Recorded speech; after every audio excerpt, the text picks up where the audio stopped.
This shirt is small. I think I got a black shirt down. What is that? Is this that black shirt? I think this is it. No, it's not. What is that big, thick black shirt? That thing is so hot. What is you doing over here?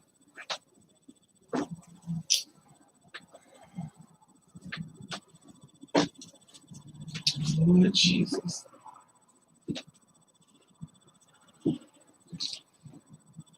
Hmm.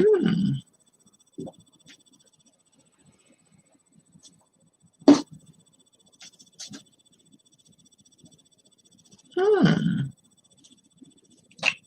Hmm. I don't think I ever wore this shirt too. It's like a schoolgirl shirt. Hey y'all. This is different. Oh, I better not put this in the scope. But my shirt. I'm cold.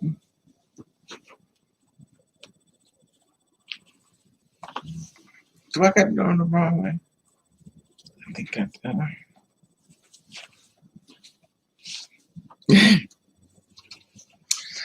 This is very school teacher. Hey Jerry. Hey Princess. Hey Aaliyah. Isabella.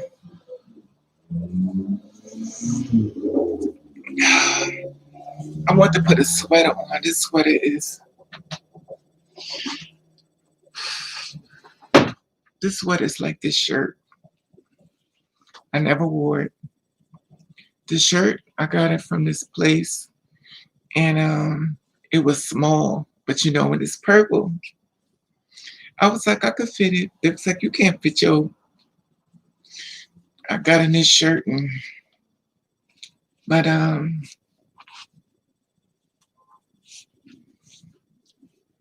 cold. I could have turned the heater on, but I figured why bother.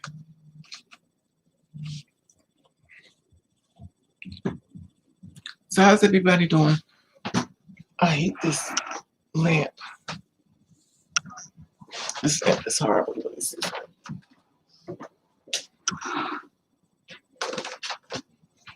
Oh.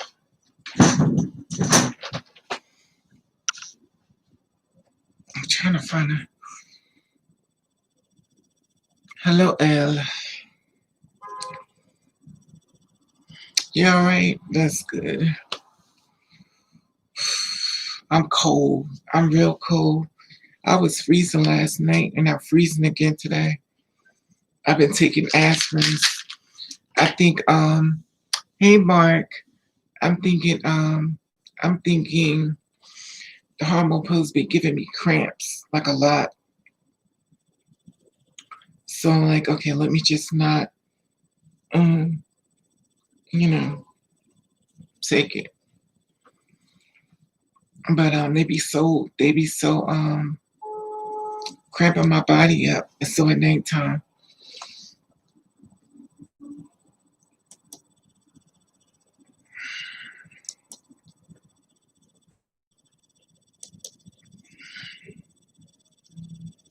Let me put my PayPal up here so we don't get no extra. And thank you everybody who contributes to my little PayPal.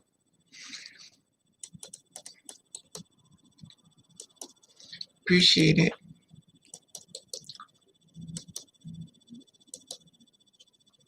There we go. There. Don't take too much aspirin, maybe some. You know, the thing is, like, I took some yesterday because my hands started cramping up. Like, I started cramping up really bad. I mean, my hands was like this. My legs was like this. Hey, beautiful Giselle. So my hands was like this, and I started cramping up so bad. I was like, okay, I'm in pain. So usually I'll try to take a bath, like a hot bath. But if I'm in too much pain, I gotta go to Extra Matters, because I'm in a lot of pain. Drinking some coffee. But the hormones give you blood clots. That's something nobody talks about much, that the hormones give you blood clots. So to keep your blood circulating a certain way, you should always take an aspirin. You should take an aspirin every day or something. So for your health and stuff. So, and I try to make sure I take an aspirin. Not all the time though. If you're on hormones, you're supposed to take a B12. Every hormone pill you pop, supposed to take B12 every day. Every day you're supposed to take B12. Then you're supposed to take an aspirin for blood clots. You need a dose of me. I'll kill you and make you feel better. Anyway.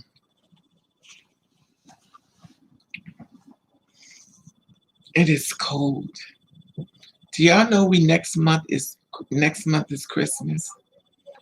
Next month is Christmas.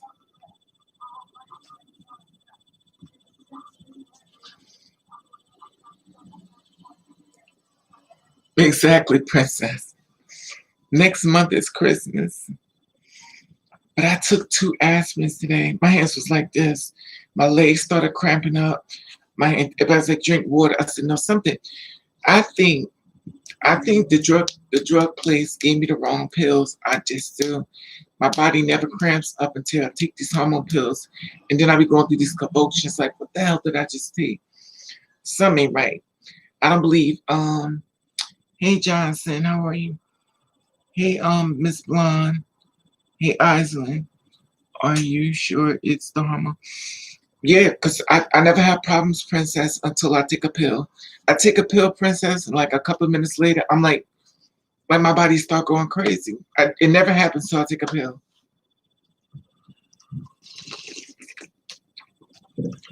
And I started monitoring myself, and I started looking at the pills that I'm taking. I said, okay, something's wrong here.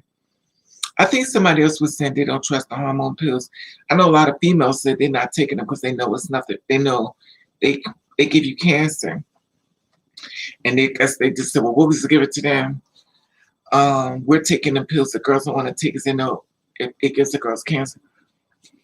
Have you ever tried to be maybe switch up to a patch?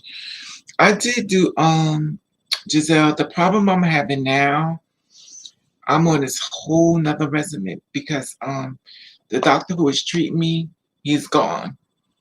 And then I did a video about this and stuff, but the doctor who was treating me, he left the place. And he said the whole place just changed, which it did. It supposed to be LGBT friendly. It's all new people that was not taught anything, didn't learn anything.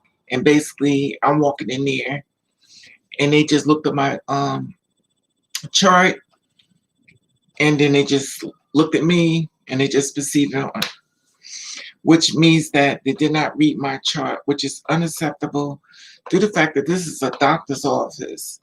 You can't treat patients when it's come to doctors and not read their chart and stuff. So they didn't read it because it's so different. Like I'm trying to find another place to go to because he was like really good. I mean, this doctor was like he was like a God's gift. He was like, listen, I'm going to help you in a minute. He actually did the prescription. He actually did the thing for my driver's license, my birth certificate. Everything has changed because of him. He just came out of nowhere, just wiped all my problems almost away. Then he left. And it's like, now I know how to treat me. And it's like, every time I go to the doctor, I have to come out all over again. How's your menstrual? Are you using birth control? What type of vaginal discretion that you use to clean your vagina? I said, did you read that chart? Yes, we did. Hey, Jellybean. What is your menstrual cycle? Is you at a heavy flow? I was like, oh my God. I was like, did you read my chart? Yeah, I read your chart. You sure? I read your chart, Raven. How's your menstrual? Oh, My menstrue's fine. Is it a heavy bleeding? Is it mild bleeding? You sure you read my chart? Hey,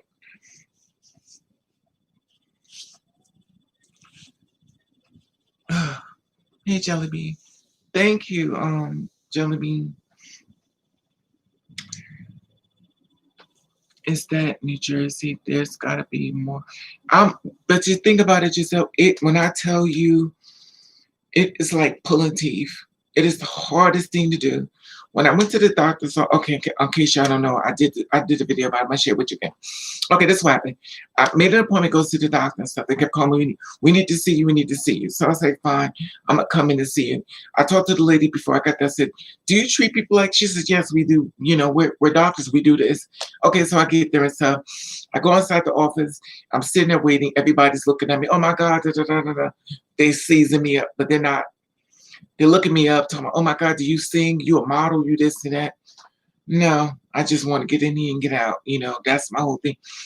I don't know, when people see me, they give me these full-blown interviews. Raven, will you tell us your story today about how you became two-spirit? Okay. So you want me to go on that one, Blonde? Okay, let me stay with Giselle for a minute. We're talking about something else. Okay, so so I get inside the doctor's office and stuff, and then they gave me the chart and stuff. You know, they weighed me in, so much weight I got. They wanted to find if I was pregnant, when the last time I had my menstrual. Okay, did you read the chart? Yes, we read the chart. So then we going back and forth. I'm like, okay, you said you read the chart.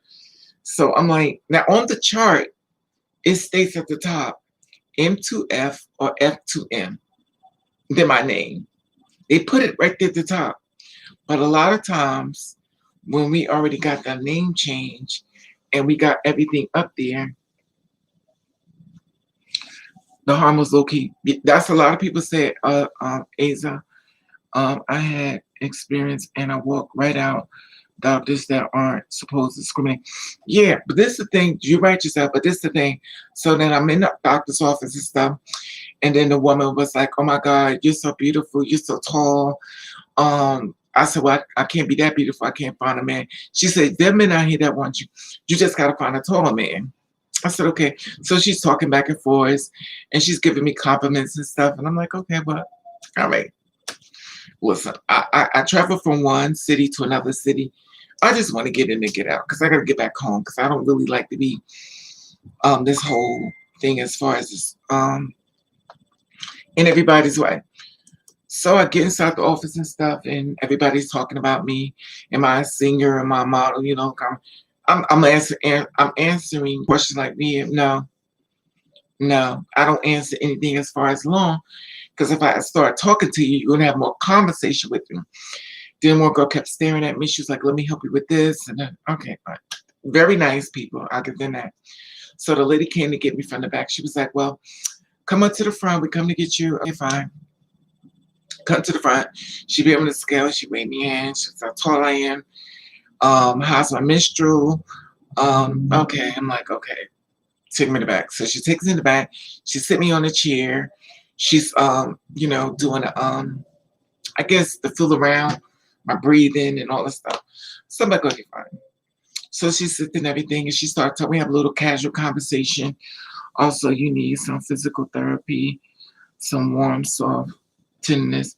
And then I'm sitting up there and everything, and we're talking back and forth, me and her conversation and stuff, you know, just a little BS conversation. I get it. In case I was nervous, which I wasn't, but she was talking to me. So she asked about my menstrual, how is the flow? When I have sex, do I use intra-uterus device, IUV? I'm like, yo, listen, I gotta tell you, you know, I was like, listen, did you read my chart? She said, yes, I read your chart. Now, I was like, I'm gonna ask you one more time, but I ain't saying that because I don't want to look.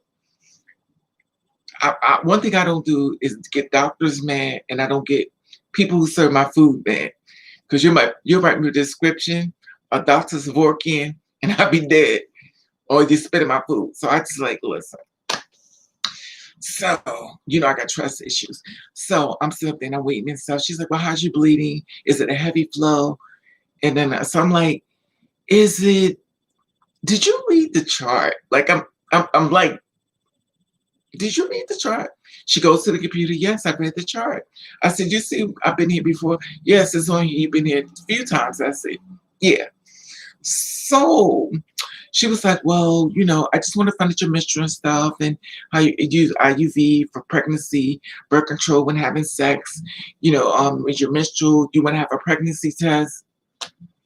I said, did you read the chart? She said, I read the chart. I said, okay. I hate when I'm like, oh, I just got to tell you. Then I just got to tell you. And then I just told her. She was like, oh. So she goes,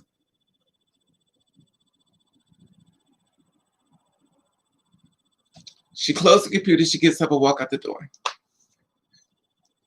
I said, yeah, go tell your friends. So this way, I don't have to go through this whole thing again. I don't want to keep coming out every time I walk the door. So go tell the doctor so that it looks like you're doing your job.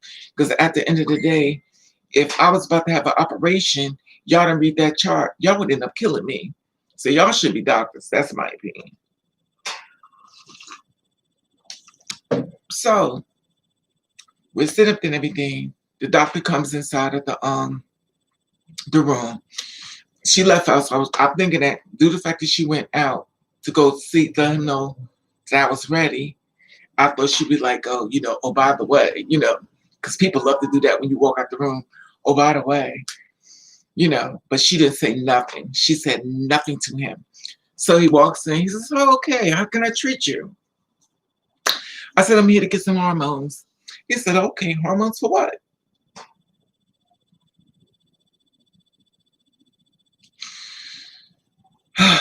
I said estradiol and spinolactone. So he goes, oh, for what? He says, how's your menstrual flow? Are you pregnant? Have you had a pregnancy test? I said, she didn't tell you. She didn't tell you. Okay, here we go again. So then I told the doctor, I was like, well, listen, this is what I am. Go, oh. Now remind you, I don't think people realize that you're looking at their face expressions as they talk about you. Like, you're not supposed to be seeing this. But okay, listen, I get it. It's a shock. And it's funny because I don't think I'm passable, but clearly. Anyway, so I'm sitting there and I'm looking at him like, so he goes, oh, well, I don't know. I don't even know where to begin with you. I said, okay. I said, this is the thing. This is the thing with me. Before I came out here, I asked y'all, could y'all treat me? Yes, we could treat you. I said, well, if you can't do it, what you should do for me is to get me in contact with a hormone therapist. A hormone therapist is somebody who basically, can monitor my hormones and stuff and treat me. Oh, well, I can't do that. I said, why can't you do it? Because you can't treat me and they can. Oh, I have to find out what is it more that you need. I said, okay. If I argue with this man, I don't do it. I don't argue with doctors and I don't argue with people who fix my food. I said, you know what? He said, well, I wouldn't know what to do with you. I wouldn't know how to treat you. I said, I understand that. This is why I said I came here before. I said, before y'all said y'all could treat people like me. Now you don't have to treat me. So what do you want? I said, I want hormones. Well, I can't just give you hormones. Let me check your blood pressure. Oh my God, your blood pressure is really high. Do you know you're about to have a stroke or heart attack? I said, clearly. I said, because y'all about to give me one. Exactly, Alexis, a referral, which he refused. So I'm like, when he saw my pressure, he was like, your pressures are really high. Do you know you can have a stroke? Do you feel this tick, tick, tick in your head? I was like, no, I feel a tick, tick, tick in my ass because y'all are getting on my nerves. So I'm saying, I didn't say that, of course. I've been working on myself. I learned how to do self-discipline and shut my mouth. And I said, okay, well, clearly you can't help me. He says, no, I wouldn't know where to start. Okay, we get that part. I told you, you told me the problem. I gave you a solution. You said no. Okay, fine. I will go. I'm not going to fight you for you to go get Dr. Savorkian and have him come treat me. So I'm good. So I said, put my clothes on. This guy, he said, well, you did a good job. He said, I never would have thought that. I said, that's why you have a chart. There's going to be a lot more people like me that's going to come through the door. We really need y'all to read them charts, because at the end of the day, you're playing with our lives and our health and stuff. And, we coming to you, whether we need hormones or blood pressure and stuff. Anybody comes to the doctor's office, we need to be treated because we're talking about our health here. And you could render our life or you could make our lives better. Hey, Cologne. Yeah. No, I didn't turn up. Cause you know what? The reason why I don't get mad at people because my pressure's up high and I've been suffering really bad nosebleeds. And I've had 6 doctors to tell me that I'm in a lot of trouble. So if I turn up, my nose is going to start bleeding. Like it just falls out my face like just blood. It's it's not funny, but it's like you watch something on TV, somebody get upset and your nose start bleeding. That's what happens to me. Hey, Perez. So that's what happened. So I said, okay, fine. What I'm going to do is I start put my things on. I'm about to leave. He's looking at. Now, look, this is the part he starts looking. Now, he looked at you one way, but now he's looking at you a whole different way. Like, I said, I guess I'm going to be something kitchen table talk when you get home today. You have to talk about me to your family, your friends. I'm sure they have something to talk about. Yeah. Hey, world. Excuse me. So I went home. This is for COVID-19. So after I went home and stuff, they started sending me with some things, the recorded lines. We need you to come in for a breast examination. I said, child, I ain't coming in for a breast examination. You don't know how to treat me. You don't know what to do with me. I'm not coming back out there. This is a waste of time. And then the owner of the clinic calls me up and she was like, we're checking on the patients. We want to know about your high blood pressure. We're very concerned about you. I'm like, okay, listen, who are you? She says, you went to my establishment where she runs the place. She said, that's my business. And no, I didn't speak to her. Her secretary called me up and she was doing follow-up on the patients and stuff, I guess, to make sure they were doing okay and nothing happened to them and stuff. Make sure you keep that money coming in. So she called me up and I was shocked because I've never had a doctor call my house before, so I was shocked about that. So when she called me, she explained to me about, how's my high blood pressure. And I said, listen. She said, well, I said, listen, I told her, I said, this is my problem. I came in for hormones, stuff like that. She said, really? I said, yeah. And she said, well, you were supposed, like someone said, you're supposed to get a referral. She said, every doctor knows that if they can't treat you, get a referral. I said, well, he refused. So then she said, well, I'm going to call my boss, how my boss goes. So her boss called me, the one that runs the whole thing.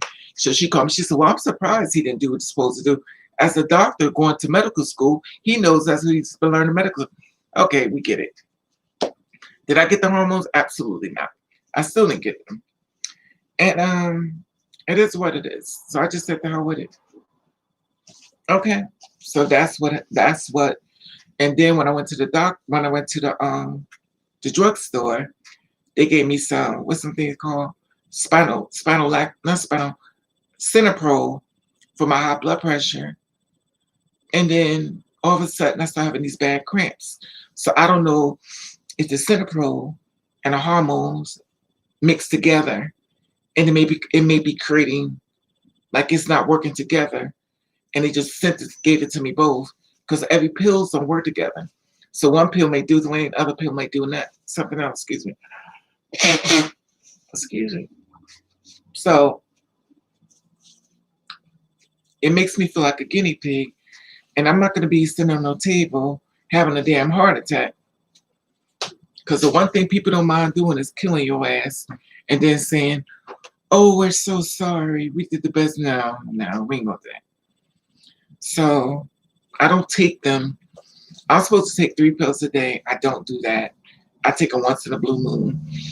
Or the Cineprol, I take them. If I'm starting to like my blurry sight vision start going bad, then I'll take some pills. Other than that, no, I don't take nothing. But when I do take it, that's what happens. I get bad cramps. Like I get really bad. So I took some and I got really bad cramps. Stop. Cinepro is dangerous for Black people. Exactly, Dale. I've heard about this too. Somebody told me about that too. You know, so it's the hormones are bad. Cinepro is bad. Spironolactone, everything is bad. So it's like, even if you take Tylenol, it's bad. Even if you take aspirin, it's bad. Everything is a side effect. So even food is bad. It says everything is bad. So it's like, what are you gonna do? I take them every blue moon, Alexa. I don't take them all the time at all. I don't. I really don't have to, because I went and got pumped. I got pumped to the gods. But anyway.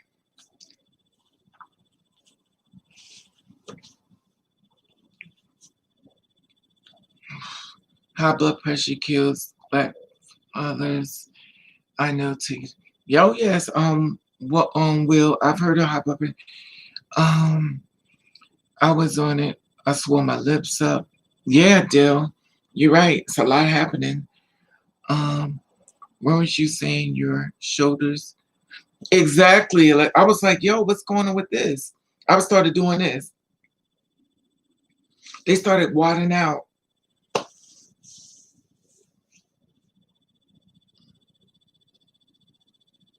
I was telling my friend, I was like, yo, since I've been taking these hormone pills, I feel like I'm starting to get taller. He was like, you're not getting taller. You're a hypochondriac. Maybe a little bit. I was like, I'm getting taller. I do feel like I'm getting taller. Oh, I feel the heat coming on. My landlord must be on my live. I got so many people behind the scene watching me, y'all. Y'all have no idea. I can't even share certain things with y'all. There are so many people low-key watching these videos I'm doing. It's starting to get a little bit out of control. The best blood pressure pills is Black people. And hormones made me gain weight. And yes, it seems was getting tall. Thank you, Taylor Thomas. Thank you. I know I'm not going crazy. I was like, I'm getting taller. There's like you can't grow. I said, I'm telling you, I'm getting taller. I'm already tall, but I'm getting taller. And I'm watching my body starting to shift up. Thank you. I knew I wasn't going crazy. Thank you, Taylor Thomas. Mixing. Thank you. I knew I wasn't going crazy. Yes. Thank you, Taylor. I knew I wasn't going crazy. I'm like, yo, I'm starting to get taller. Like, what the hell? I'm noticing, I'm like, I understand side effects, but damn, I'm already tall. Hormones make muscles into fat. Hormones make muscles into fat. Not taking them anymore. Return back to muscle. Yeah, but the thing about me, blonde, is that I'm toned. It doesn't, like the hormones could turn, like, make it more flabby, but my muscles still sitting right there. Even now. Look. It's still here. Look at that. It's still here. Now the thing about it is that it don't go away. It just shows a flab over it. Because when I saw my arms get more flabbier, I was like, oh my God, I must can't got no strength. So I was like, I started carrying my bags because Raven don't like losing fights. So I was like, I gotta carry my bags, keep my strength up. Phil seems they are growing to feet. My feet not growing. I don't want that one yet, but my God. I got testosterone. I got blockers. My body is toned. I'm just toned. My body fights everything I do. It fights it back. It fights back. So no matter what I do, my body's going to fight it. Good evening, Williams. Now I'm getting heat in the building, y'all.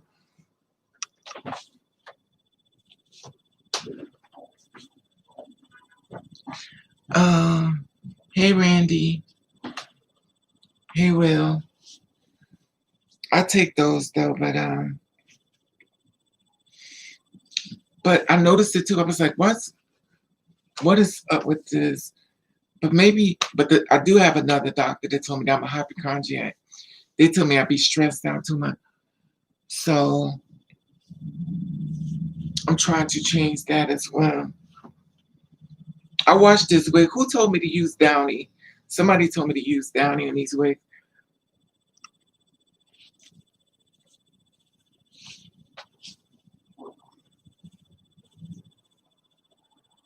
How are you? Hi, Deshaun. How are you? So I went and I bought some Downy from the store, and I'm actually bought some potato chips. This is another thing I'm not supposed to be eating. Testicles are testicles factors. Yeah, they do what they do. Hormones make you kind of bloated. That's true. They do make you bloated. Princess, what do you think of TS women saying they get child? Princess, let me tell you just like this. You hear it and you don't hear it. Just how they do it. They say they get it. Okay. I don't sign off everything they do. Sometimes you just gotta go, okay, girl. Sometimes you gotta give them the okay, girl. Okay. And just go this way. She go that way and you go this way.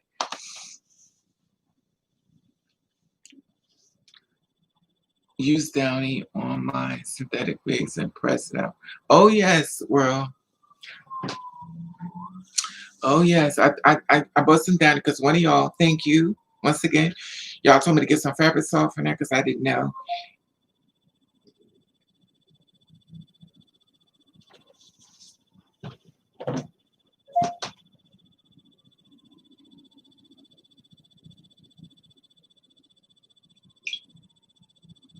So,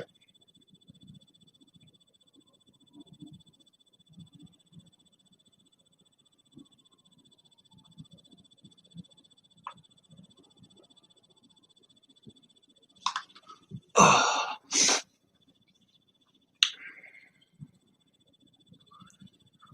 Okay, hormones have different effects on others. That's true. I know I have to put them down. Cigarettes, stop taking them. Yeah, that's so true, Jessica, because yes, they do. I'm beginning to have minor headaches. Oh, yes, every time I smoke, yeah, it affects everybody differently. They do everything, everybody different. Have you tried hormone patches? I tried them one time before, Dill, but you know what? It felt like it was sucking some. I had a bad reaction to it. I gave them all away. I gave them all away. I didn't like it. It felt like something going in my system. I don't know, I could feel it. I didn't like that. My friend got me on spironolactone, and now everything makes her cry. That's true, Will. I be crying sometimes. I be crying up crying. I'm like, what the hell is going on? Ever tried spinal? No. Only tried spironolactone and estrogen. I used to try, I had Pavera. When I first started, it was Pavera. But the guy who sold me that, Pavera was the best back then when I first got it. But the pills now is this. When I first started, I was taking pills. I bought them from this guy from the who detransitioned, and he started selling his hormones. And them pills that he used to give me, when I tell you, you pop a pill, and within a month, everybody's like, Miss. No work, no nothing. I walk around with my head pulled to the back, and everybody's like, Miss. I was like, Miss, these pills are really working. Always let society tell me if it's working or not. Cypro is available. Oh, okay. But yeah. So that's what happened and stuff. So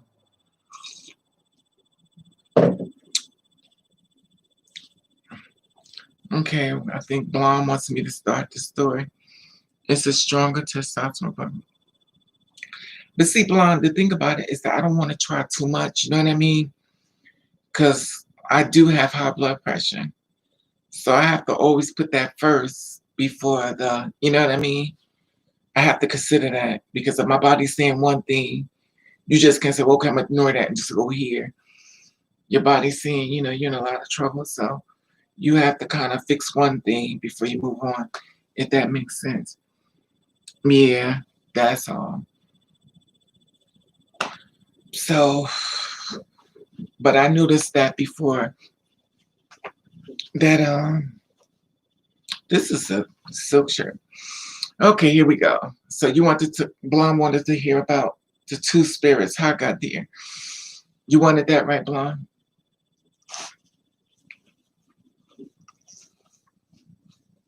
Excuse me, y'all. God blow it wouldn't be a video, it was to blow my nose.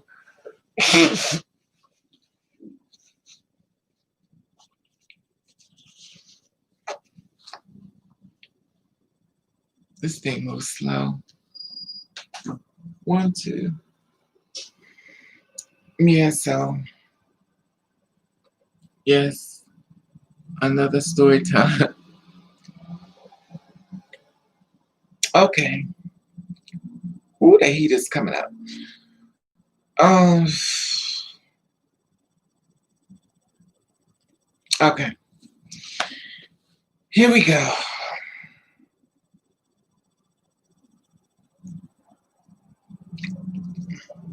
Story time, story time. Spironolactone is also used as a blood pressure. I know, dude, that's what it's supposed to do, but it didn't kind of go that way. Good, I'm just in time. Hey, Tiana. Princess, trans-attracted man will run. But yo, oh yes, Iceland. So true. Amongst everything else. Okay, here we go, y'all. Y'all have to work with me here because this is kind of, this is kind of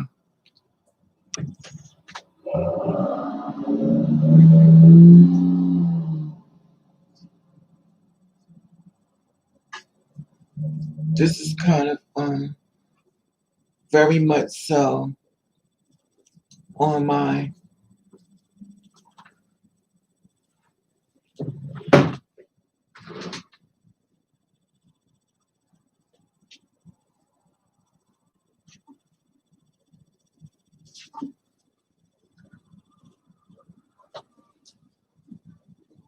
what the okay. What is this? Ah.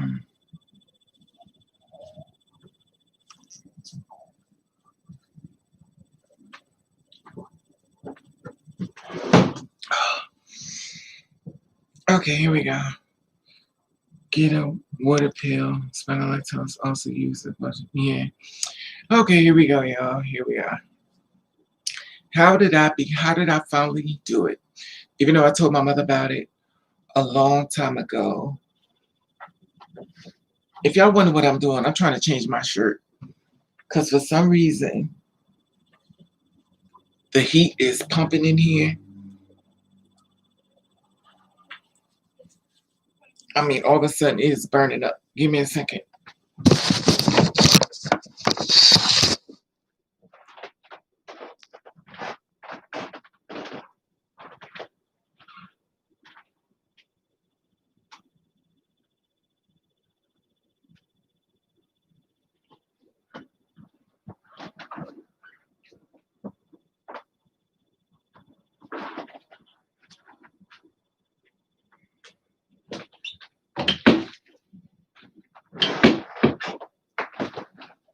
Ooh, it's hot.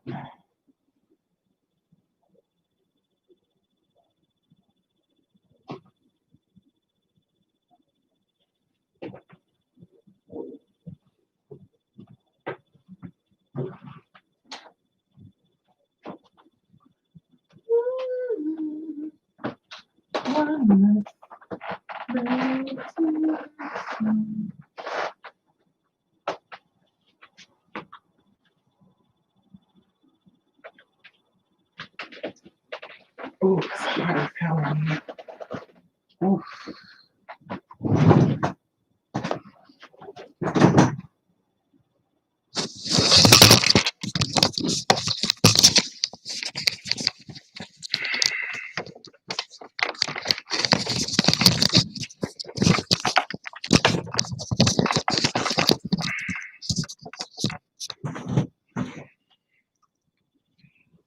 Okay. Okay, here we go. Oh, it's hot.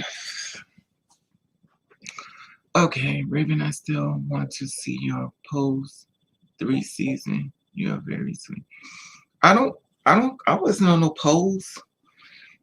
Um, Raven, I still want to see you. Oh, you want to see me on polls? Chill. I'd rather you see me at the restaurant, me eating some food. You're very sweet. Thank you, Will. You always give me the girls' life lessons, inspiration. Yeah, I try to tell y'all what they didn't tell me because nobody would help me and what they wouldn't do for me. I'm trying to let so y'all don't have to go through what I went through, so y'all can have a great life and don't be a jaded, like Raven. And I'm still learning because y'all teach me stuff too. Y'all teach me a lot of stuff. I appreciate all y'all because I don't know everything, and y'all teach me stuff of a lot of stuff I don't know. But I just don't want y'all to be hurt. Like I didn't know people like me get raped. I didn't know we get murdered. Like I didn't know none of this stuff. So I started letting y'all know to keep y'all safe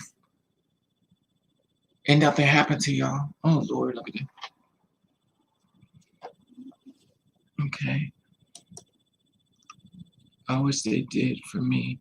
I wish they did a bit. Exactly, Smith. Welcome back. The trans girls in the film, they see us, make me cry when they show us again and driving as boys.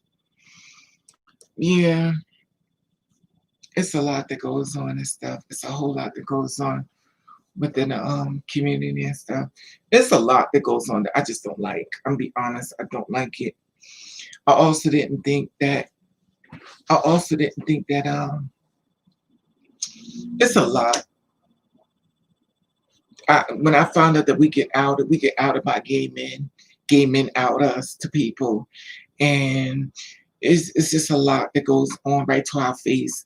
This one guy was trying to talk to me, and I could hear things when people talking about me, and we're in a club and stuff, and he's been trying to get me for the longest, and then this other guy saw me, and he was like, "Wow, who's this?" And the guy who was trying to talk to me said, "Well, that's a man."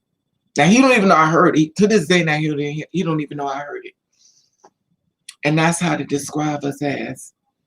The same ones that supposed to be interested in us, the same one that supposed to want to be with us is introducing us that way to other people.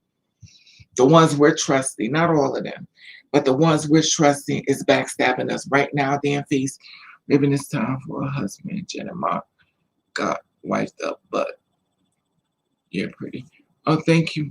Well, I'm kind of messed up, Will, but thank you. The transcript. Okay, this is the thing. Okay, here we go, y'all. Y'all have to work with me here because this is gonna be devastating for me a lot. Me either, same here. Rape, your daddy issues. The girls don't see it for us. And I feel like the energy. But tall, big hands, feet. Child Smith. Okay, here we go. Okay. How do I go this? Well, how I finally became into spirits. Okay. This gonna go way. We gotta go from the beginning to the end. How people are me and pass on. How people see me as pass on. You know what it is, Smith? I think it's the fact that we know who we are, and due to the fact that we know, especially if you had a lot of struggles within who you are, and when you do it, by you being attacked so much, you're waiting for them to come on because you already been attacked. You're like, okay, what y'all gotta say now? Because I think we transferred that same energy over with us because we've been attacked so much of this world. We know anything we do is gonna be a problem with you, as if we have to sit back and get your judgment and your approval, but in the same breath, you get mad at us for doing it to you, which is hilarious. Okay. So this is the thing. This is the thing. Can y'all hear me?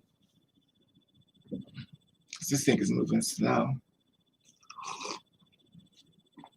Because I don't give a fuck. Me neither. Smith, I could care less about passing. I just want to be happy. And sometimes I think that my trust issues are so tainted that I don't even know if that's even available for me anymore. Everybody hits the thumbs up. Hit the thumbs up. Because I'm about to tell my business again. Let me see if they heard me. So 13 thumbs up. Let's see if it moves. 14 thumbs up. Let's see if it moves. 16. Uh-oh. That was a jump. 16. Okay. I was so lucky to have a mother and father when accepted, especially my mother told me about being engaging. Oh, yes, you are, Jessica. God bless you.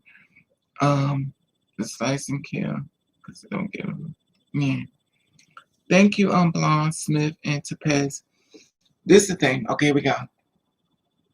Now, we already talked about, in case you don't know, I did this story in reference to us. I think I talked about it in reference to the woman who birthed me when I told her what I was because everybody was picking on me. They were saying, you act like a girl, you act like a girl. I was acting like myself. And I've heard that my whole life. Oh, you trying to be a girl. You look like a girl. You trying to be a girl. You transitioning. I was not doing these things, but everybody kept saying that's what I was doing. And it wasn't true. Hey, Cruz, how are you, love? So, moving forward, people start trying to get me to convert over, stop messing with. I talked about this with the church thing. I started trying to go to church because I didn't want to be gay. I wanted God to take it out. I prayed. I did a lot of. I didn't share this with y'all before. I did a lot of suicidal attempts. A lot of suicide attempts. A whole lot. I think I've done the most. And I did a video about that, about me trying to commit suicide. Maybe 100% passive. Thank you. So I tried to kill myself at least about 6 or 7 times. So I've kept trying to do it. So I'm just trying to give you all the beginning of how it is. Ever since the woman and the father help brought me here, they didn't like gay people. So I didn't understand why they hated me so bad. I always thought it was something I did. But the fact that they hated gay people and they brought a gay child here, I think they made fun of gay people. And they always say, if you make fun of gay people, God will make your child that way. So due to the fact that I came out that way, they kind of like was punishing me for that. But I didn't know how to fix it. So they thought that they beat me up or stuff like that, or burn my face up or slice my face up, that basically it would work, but it didn't work. I talked about this before, that this brown part of my face up here is burns from the woman who birthed me, burnt my face up. My father sliced my face. I got a slice across my face. It's a lot of things y'all don't even pay no mind, but anyway, I talked about that before. Okay, so the thing is, the suicide and stuff, I kept trying to kill myself, I kept trying to leave this world, I kept trying to leave this world. As I learned as I've gotten older was that it wasn't that I wanted to die, I just wanted to get out of pain. I learned that older. And then as I've gotten older and stuff, and then I started to try to change. And I was on a bus one day and this girl came up to me and she was trying to talk to me. She was aggressive. She was very beautiful. And she was trying to talk to me and stuff like that. Now, I didn't know, but God has been good to me because I have not come across any badges. Most important, I always try hard to be truthful at all, but I'm saying not on. That's right, Jessica. God bless you. So I'm on a bus and stuff. I meet her and stuff. She comes to me, talking to me and stuff. Never mind, I've never been with a female. I wasn't even looking at females. I just went through life. I wasn't looking for a boyfriend. I wasn't looking for a girlfriend. I just was going to school and coming home, going to school, coming home. And that was it. She spotted me. She saw me. She came up to me. She tried talking to me and stuff. And then she started waiting for me and stuff like that. That ended up being my girlfriend, that ended up being my wife. But that's another story. So me and her, anyway, I won't talk too much because she may be on this live too. Because y'all have no ideas. Y'all have no idea how many other people are on these lives that y'all don't. So, my feet is dirty. This is odd. Anyway, so on the way to in family exactly. So just a woman, the Lord always comes in. Yours is yes, true. So okay, I met her and stuff. She's very beautiful, very pretty, but I paid it no mind and stuff. And then we was together for I think we was together for 2 weeks. And she asked me, she was like, "Are you gay?" I was like, "Why you say that?" She said, "Because I've been with you for 2 weeks and we've been in the house all the time. And you never tried to fill my ass. You never tried to kiss me. You never tried to do nothing." I was like, I was trying to figure out what the hell you doing here. But I didn't say anything because I knew what, our society already to beat me down. And I was trying to, I love this conversation. We need, hear the real you. Don't sugarcoat. So the thing is that we slept and everything and we back and forth. So I said, well, I've never been with a girl before. And I've never been with a girl before. Nah, nah, nah. I was like, and I'm trying to respect you because I've never done it before. So she was like, well, I'm a virgin too. I've never done it before. We became real best friends. I'm not going to share all information we talked about because even through our demise or anybody I've ever been with, we got our demise. I'm not going to throw them under the bus. Regardless of whatever happened between us, what happened between us. Even though I shared something because she did something. But it's a lot more stuff with her that nobody would ever know, but I'm not gonna put her under the bus. But the thing about it with her, she was my best friend. And when I say best friend, if I be working, I could feel if somebody was bothering her. I call up and said, "What's going on?" She said, "How do you know? How do you know?" And anytime something happened to her, I would call her, "What's going on?" She said, "How do you know this?" I was so in tune with her. We became so in tune. This is the weird thing. This is way before transition. We were so in tune that when we used to get on the bus, dudes just like, "Yo, I'm getting the second one." I was the second one. They was like, "Yo," they didn't want her, they wanted me. The dudes was like, "Yo, I want the second girl, yo, mom." And then it was like, wait a minute. God bless you too, Miss Raven. You always love your conversations, Bessie. Yeah, thank you, sis. And the thing is like, so me used to be on a bus and stuff. We had a lot of problems with people with us. Um, People thought we was brothers and sisters. People thought we were twins. People thought we were sisters. So it went all across the board. Me, remember, this is Raven before then. Gullible, dumb as hell, don't know nothing about this world, lived a shelter life. Like I'm a good target. Like you could get me good because I was just dumb to everything. I was like a lot. I was tough.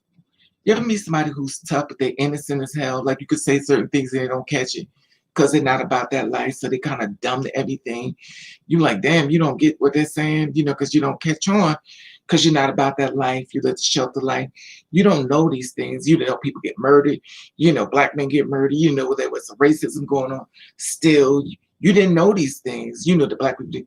You go through your trials and tribulation with black people like fighting back and forth. But you didn't know they were killing people. Like I didn't know these things.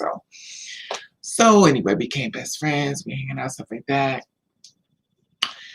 Then we broke up. I told her that I wanted her to be happy. And I wanted her to be happy. And I knew I couldn't make her happy because I knew something inside of me, I was gay. So I told her, I said, what I'm going to do is anything you want in life, I'm going to help you with. I just can't be with you. And then She was like, oh, okay. So she kind of knew, but she never knew. She kind of knew. So we started being friends and stuff. And then the bullying started so early, but then they act like they try to get a choice. Yeah. So then we just became really good friends and stuff. But we never had the conversation about me being gay. Then I started doing drag shows. But she stayed right there with me. Through everything I've been through in this world, she's been right here, literally. So, and to be honest with you, everybody I've been with, even the men, they're still in the picture. They just don't come on this live, so y'all can see them. But they're watching me anyway. So, her and I, best friends. Anytime situation come out, she was. I always felt there was more in this world that you could be. You got to fight for it. I always try to encourage my sister, T-girls, regardless of looks, to be truthful.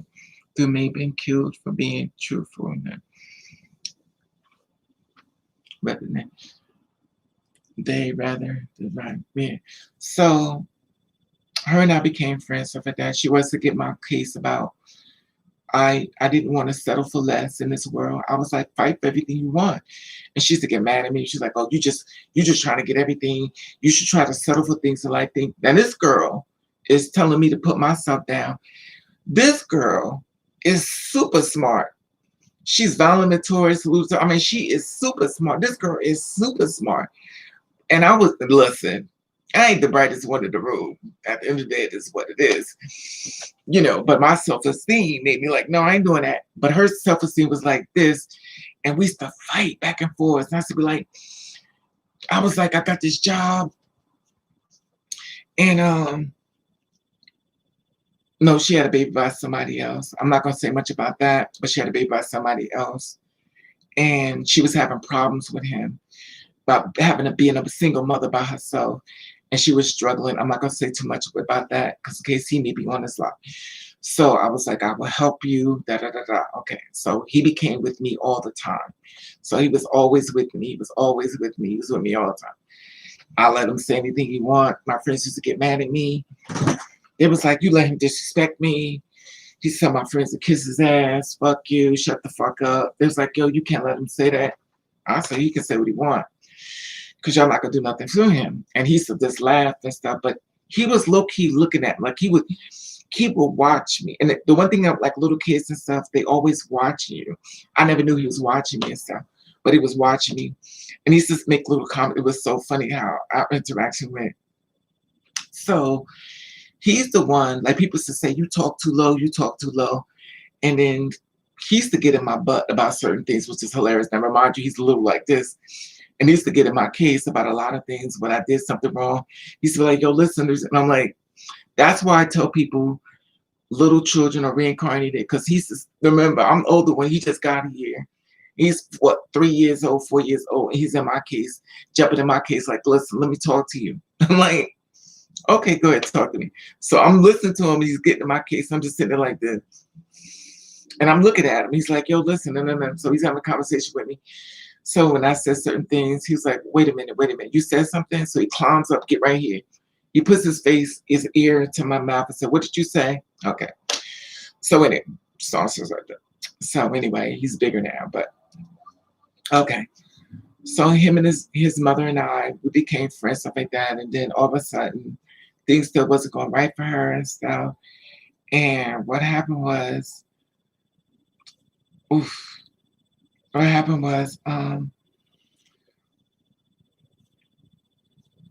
I had 5 girlfriends. I've had 5 girlfriends in my life. I've had 5 girlfriends. And I never had sex with any of them, but just one, which is weird. I had sex with one girl, and that was her. The rest of them I had sex with them. And what ran me back to her is because we were still friends. We always stay on the phone. We always talk. But my ex-girlfriends started getting killed. One of my ex-girlfriends got killed at a party. One of my ex-girlfriends got killed on a bus. Another one of my ex-girlfriends got killed by her girlfriend. She became gay and she got killed by her girlfriend. And I was like, oh my God, my girlfriend's getting murdered. Like, and I went back to be with her. I was like, oh no, you can't have this one. So I was like, no. So anything coming her way, I'm going to block it because I'm not letting nothing know. Whatever's in the air coming after my girlfriend, they're not getting this one. And I pulled her closer to me. So at this point, I was like, no, no, no, and you can't listen. So anyway, we became close, stuff like that. We started hanging around each other and stuff like that. And, you know, we ended up, we ended up getting married. We got married. I'm not gonna go too much into all that, but we got married. We got married, and I knew that she didn't love me, but we got married anyway. And I wouldn't have married her, but one of my friends talked me into it. He was like, you love her. You always put this girl, you talk about this girl all the time. You in love with her, you in love with her. You should marry her, marry her. I was like, but she don't love me. He was like, you should marry her. I'm telling you, in love with her. He's like, every time you look at Janet Jackson, every time you look at this, you think of her, you think of Jane, you see Jane Kennedy, you think of her, you see Janet Jackson, you think of her. He said, everything is this girl, so you should just marry her. So asked her marriage, she's like, yeah. Now, at this time, we were friends, so she already, was it before? No, we got married, so, but I wasn't doing the extra. I think that was later on. But she was around me all the time. If I messed up with a guy, she knew about it. I told her, we was just that close. She messed with a guy, I knew about it. We knew each other's backstory, stuff like that. I'm gonna go into that. But she had boyfriends, I had boyfriends. We knew about it. We talked about it. We was just that close. Even though our relationship didn't work, we still became friends. We also got married, even though stuff like that. Okay. Okay. So this is how it transpired up. So after getting married and stuff, the one thing I realized with me is that people want to know about me. People are very inclusive about me and stuff. So what happened was they started getting in her ear about me. And then it was another girl that I was trying to work at some music, you think, back then too. I was doing some music stuff like that too. That's a whole nother story, that's a whole nother level. So it was a girl that could help me with this music, man, was going to these places, stuff like that. So, you know, in order to try to get music out there, you go to these nightclubs, talent night. Anybody who does music knows about that. You got to go to talent night, you got to go do this, you got to sign on the list, and all this extra stuff like that. But she couldn't come. My wife couldn't come at that time because she had the kids and she had a son, and I couldn't take her to these clubs with me because she had to go to work the next day, and she had to go to work at like 5 o'clock in the morning, or she had to be at work at 5 o'clock in the morning and stuff like that. Anyway, she started saying that I was dating this girl. I was like, I'm not dating a female. She was like, no, I think you and her together. So we ended up getting an argument. I'm not gonna go into much details about how it ended, but I believe someone got in her ear. I'm gonna blame somebody else. I'm gonna blame somebody else, but I'm gonna blame somebody else. But I believe somebody got in her ear and started making her go against me and stuff. And remind you, at this point, she's 5 months pregnant with my kid. So she's 5 months pregnant. Was she 5 months pregnant? She was 5 months pregnant with my kid. When we got married, she was pregnant with my kid. So now, her being pregnant and stuff, we got married. Then the woman who birthed me was there. My father actually came. You know, so it was like a really shock because I never saw my mother and father together in the same room. It was like, okay. So anyway, my stepson was in the wedding. It was really nice. We had a big backyard wedding. Beautiful. She looked beautiful. It was cool. The guy who talked me into to marry her was there, which I should have listened. But anyway. So at the end of the day, I kind of knew she didn't love me, but she said she did, but I didn't believe it. She even says to this that I did love you. If I didn't love you when I married you, you didn't love me. I know love, and nobody could. When you love somebody, you don't betray somebody. You come to y'all have the conversation. She didn't do that. She betrayed me. Anyway, so not going to all that. So anyway, um, she said she went to the woman who birthed me, and she started saying I wouldn't give I wouldn't give money to help out in the house. Now remind you, anything this girl want, I'm not gonna share everything she got, but she got everything.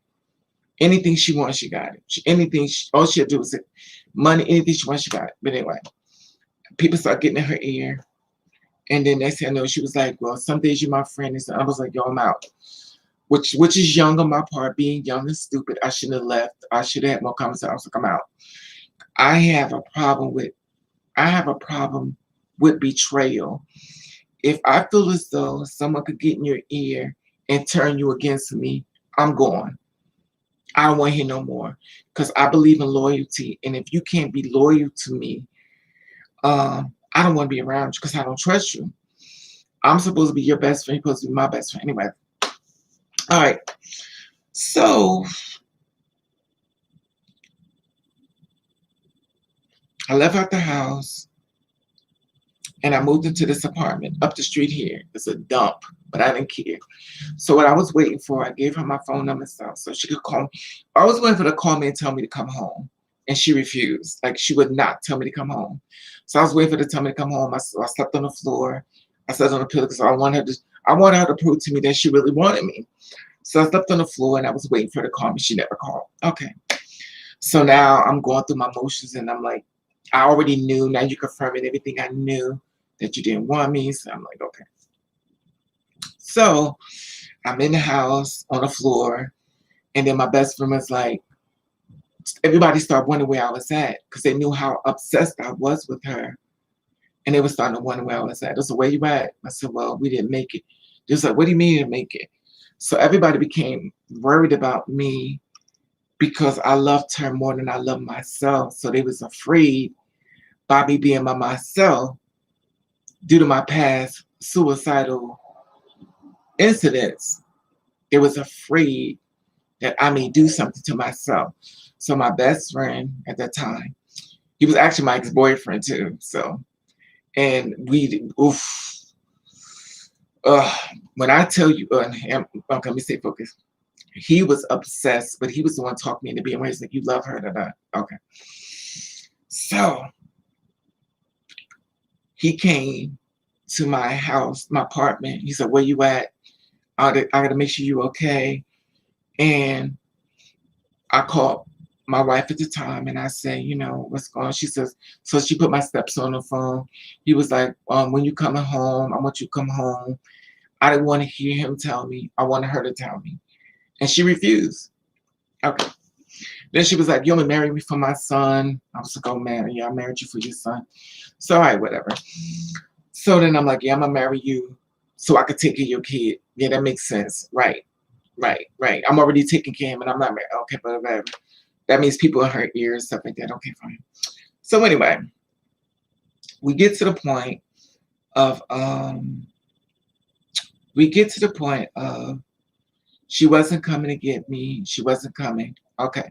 My best friend called me. Was like, I want you to get up out of there. I'm coming to get you. I want you to move over here. I want you to move to another location. I was going to move to another city. I was like, no, I want to wait. He was like, she's not going to call you. I was like, she's going to call. She's going to call. She never called. He talked me into it and the moving. I had a bedroom set. I think it was this one. Actually, it wasn't this one. It was another one. And actually moved. He carried everything. I went to work. When I went to work, he moved everything out the apartment and I moved in with him. He carried everything by himself. He moved everything by himself. And I went to stay with him. Okay, now y'all want to know about the two-spirit thing happened. So he was my ex. and we had a oil and water relationship. We didn't get along. We He was obsessed with me. Me being dumb, never knew what that means. I thought when somebody showed me they care about me, finally somebody cares about me because the mother didn't do it, the father didn't do it, but here's somebody show me. So of course I'm gonna go to people who care about me. Okay, fine. So I moved back in with him. I'm not back in. He took me to this place they were staying. All the other guys, he was renting his whole house and stuff, which was totally different for me. And I came inside and was like, okay, I'm in this house and stuff with him, and um, I was stressed out to the max. Like I'm stressed. So he was like, you got to go to the doctor because you're like really drawn in. So he took me to this doctor. He took me to this doctor. It was in Jersey City. I went to this doctor and stuff.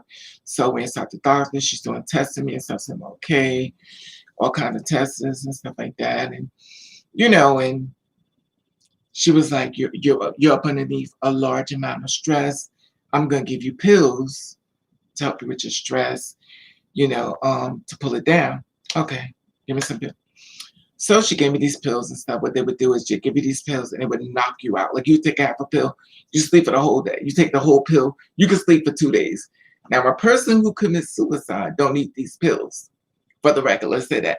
So now I'm honest, I'm taking half a pill and I can sleep the whole day.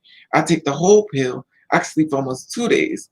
Now, what happens if I take all of these pills? So that's what I'm thinking in the back of my mind. Now I'm back around him and stuff. Man, I'm like, I loved him, but I low-key hated him. I hated him because he was obsessed with me. When I say obsessed, that means that he could have friends. I couldn't have friends. If anybody came around me, he would go after them. I mean, literally go after them. And my sister called me up, he'd go after her. Anybody would call me, people like, yo, stop calling this house. He was like really honest. I don't want you around. But he had all these friends. Anyway, that's another story. So I'm here with him. He don't want nobody around me. Nobody could call me. He kept everybody away from me. I didn't notice, but this I started noticing. It was like, I try to get in contact with you, but your damn security guard over there don't want nobody around you. But that's the one thing with me, with my relationships and stuff, with people that I've been with, they become very much protective of me. They could have a life, but they took my life away. They didn't want me to have one. They was afraid somebody's gonna, I don't know. Anyway, so how did I become two-spirit? Now we get to the middle part. So I'm at the house. A lot of men are possessive like that. Yeah. So I'm at the house. I'm taking pills. I'm going to work. I'm working at the bank at the time. So I work at the bank and stuff. So everybody's at the bank saying, well, what happened? I said, well, we didn't make it. So they was like, oh. So nobody knew what to say. I said, no, we didn't make it. So then this lady came to me. She says, are you okay? I said, yeah, I'm fine. I love that kid to me. So on my lunch break, I would go get drunk. And what I would do is I would get pissy drunk. Like I was like, I'm done. I can't deal with this world. Nobody cares about me. I married this girl. She don't give a fuck about me. My parents go, fuck. Why am I here? Why am I here? I hate it here. People treat me like shit. I gotta oh no, before that. Oh no, before that. We had a conversation. She said, well, but before that, she says, she came to I gotta remember this. This is a while, this is a long time ago. So oh no, wait. Okay. So we came to I'm doing it right way. Okay. So I'm at the job and stuff, and they're like, you okay? You okay? I said, I'm fine, I'm fine. So I would go lunchtime, I would go get drunk. I didn't realize that when you get drunk, like the beer and stuff would be on your breath. So I'm at the job, and I'm working in the bank now. You can't be around your boss and your breath smell like full-blown liquor. But I was getting so drunk, like I was like I only could drink like one can. I was like trying to drink all 6 cans before I got back to work. And I'm on a computer now. I'm and I got to work on the computers. I'm doing this and that, and I'm doing home equity, home investments, home equity loans, investment loans, CDs, Fed funds, commercial lendings. I'm doing all the stuff on the computer, stuff like that. Okay? So I'm doing this stuff on the computer as far as that. I'm drunk. People call up people, say that equity on their loans, stuff like that. Fixed rate, home equity rate. I'm, back and forth, stuff like that. So, I have a conversation. Then all of a sudden, I just started. I didn't want to be here. I was with this guy again. I couldn't stand him. I loved him, but I hated his fucking guts. And I was there with him and stuff. And I was like, you know what? So he came to pick me up. And when he came to pick me up, I said, I'm out. So he brought me back to the house and stuff. And I didn't say anything. I'm laughing, talking to him. I feel like this. Now, this is me. I don't want y'all to do this. I feel like this. If you want to commit suicide, you should let it by now. So I was being really nice. I was making them laugh. All this other stuff, making them laugh and stuff like that. And then I went into the bedroom and stuff. And I took all the pills. I drank some wine. And I got in the bed and went to sleep. And that's the day Two-Spirit Woman was born. So now we're going to the Two-Spirit. So I'm in the bed. I took all the pills. I drank the bottle of wine. I made everybody laugh. I went and got in the bed and went to sleep. At this point, I figured nobody was going to be on me. Nobody knew what I just did. I lay in the bed. I was waiting to die, and that was it. I was waiting in the bed and stuff like that. So as I'm laying in bed waiting to die, he walks into the room. Ex-boyfriend. He wasn't my boyfriend at the time, but he walks into the room. He's like, "What's going on?" I was like, "Nothing." He's like, "Why are you in the bed?" I said, "Because I'm tired of a long day." He said, "You tired, huh?" So he walks over to my pills. I don't know why. Excuse me. He walks over to my pills. He shakes it. He says, "Where are the pills?" I said, "They're gone." He said, "We just got a full thing." I said, "Well, I used them all." He said, "No, we just got a full thing. Where are the pills?" So anyway, I told him, I said, "Well, they're gone." I dropped them. He's like, "Where did you drop them at?" I said, "I dropped them somewhere." So he moves everything around. He can't find the pills. He said, "What did you do?" I said, "What do you mean?" He said, "What did you do?" He said, "Where's the pills at?" I said, "I don't know what you're talking about." So then he was like, "Don't tell me." I said, "Tell you what." He said, "Don't tell me." And then all of a sudden, I said, "Tell you what." So then I started feeling my body get real heavy. I said, "Listen, I don't got time for this. I'm going to lay down." I'm still trying to lie and play it off. And he's looking at me. And he's watching me. I don't know if my eyes were dilating. I don't know what was going on. But I got inside the bed. And I laid down. And then he laid down next to me looking at me. And when he laid down next to me looking at me, he started crying. And I was like, "What's the matter with you?" He said, "I cannot believe you did this." I said, "What do you mean?" He said, "You actually going to leave this world like this?" I said, "Listen, if you save my life, I'm never going to be with you. I'm done with you. Do not save my life." He said, "Okay, I'm not going to save your life." When I woke up, I was chained to the bed in the hospital. I was chained to the bed in the hospital. They had me chained like this. So I woke up, and then I see this nurse sitting there, and I was like, and when I woke up, they were sticking this charcoal down my throat, and I started spitting and stuff. I was like, "What the hell?" So when I did that, I started spitting. I was like, "Oh, get this shit out of my mouth." And it's the doctor stuff, and I'm trying to move. They got me chained. So they had my feet chained, they had my arm chained. And then I'm screaming in the hospital, "Get me the hell out of here. What the hell is going on? Get me out of here." And then I'm screaming. It's a nurse there. I feel so bad for her. God bless her soul. It was a little old nurse, looked like Mother Teresa. It wouldn't be weird if that was a ghost and not Mother Teresa there. Yeah. Wouldn't it be weird? Because I never saw this woman begin. She had on a blue thing on her head. She had a white. Like Mother Teresa, I think that's what. And she was sitting in the corner. She was like this. And I was like, "What are you doing in here? Get out." She was like, "Pay me no mind." So When I came back is when I knew something about me was different. When I came back, I didn't feel like myself. If y'all think back, well, okay, the scary people about to get scared.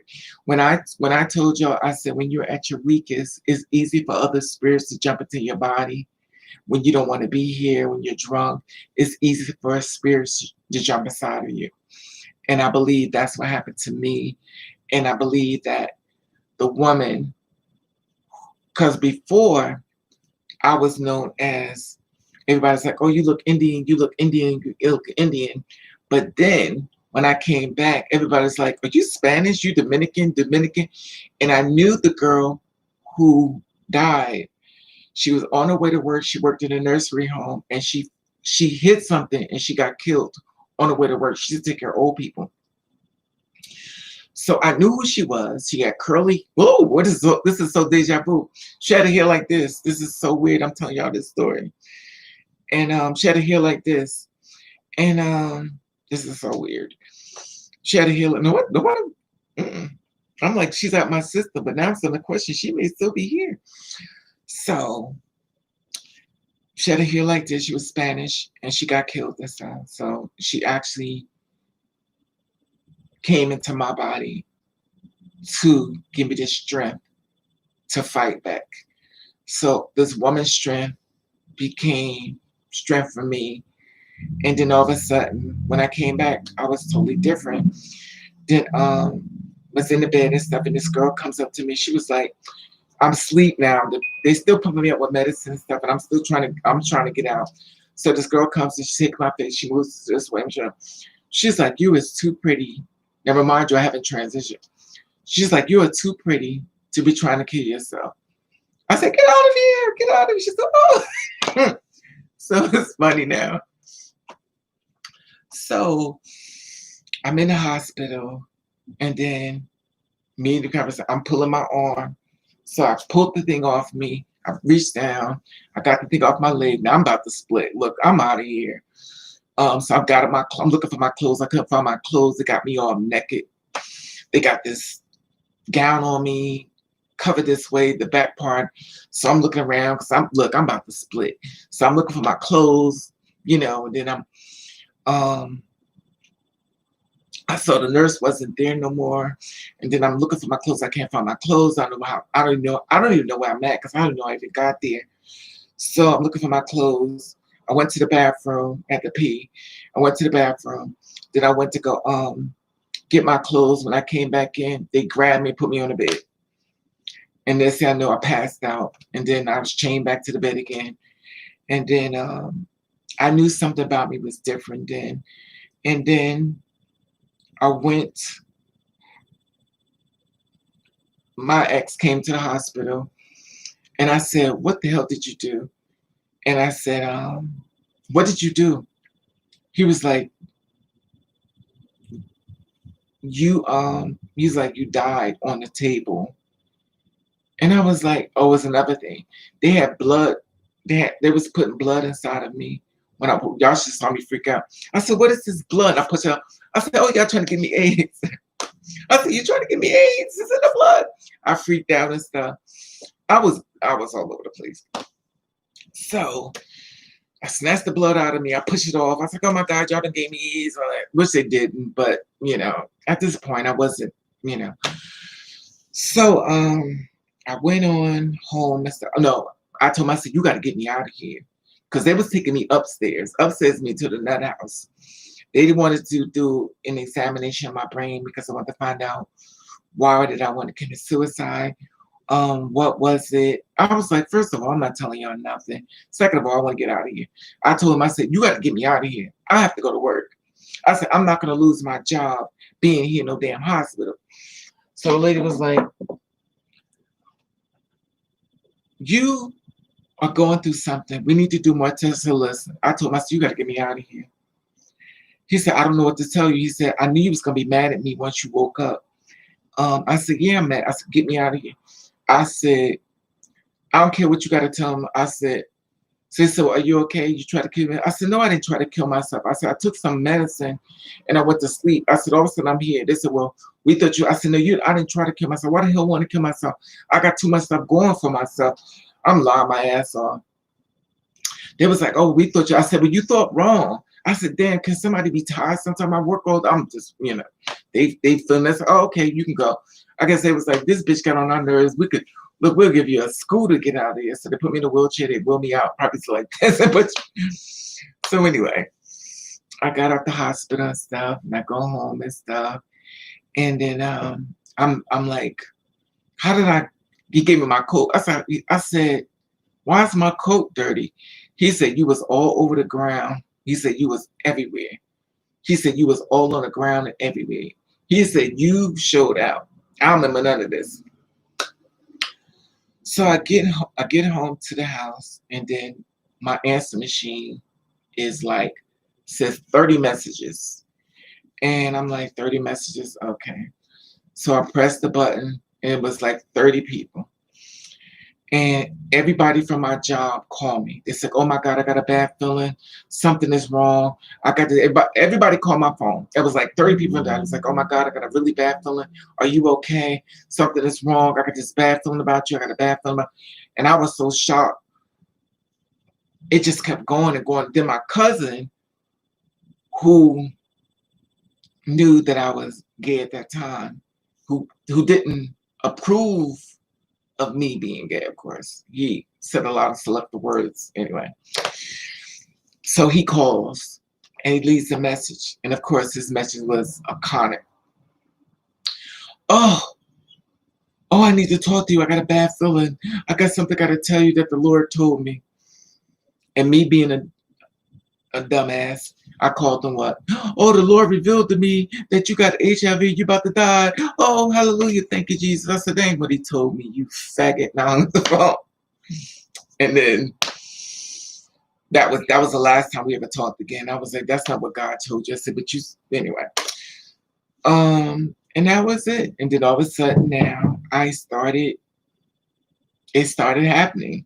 Then all of a sudden, I found myself starting heading towards herhood. I started doing, how did I start getting to the girl stuff? I started getting towards that area of getting hormones. I started saying, I didn't get to the area of getting hormones. The girl was inside of me, but it was like, I feel like she was finding she started lying me a certain way. Like she started sending me on path of things. So I ended up going to this bar. It was called Two Potatoes in New York City. And this guy was selling hormones there, which I didn't know nothing about. So when I walked inside the bar, there was a bunch of girls and guys inside of there. It's a long story. Y'all are falling off. So it's a bunch of guys and girls inside of there. So as this guy was like, why is all these girls inside of a gay bar? And he said, he said, those are not girls, those are men. This is what the guy told me. There was at a trans bar. I never heard of no trans bar. And I was like, oh my God, I could finally get the pills that I want. And that's how it started with the hormones and stuff. I told you this is a long story. So I started on the hormones and stuff, and that's how it started. So that's how the whole thing began. The end. I'm not gonna go no further because y'all are falling off. It's even longer. Y'all know I get documentary stories.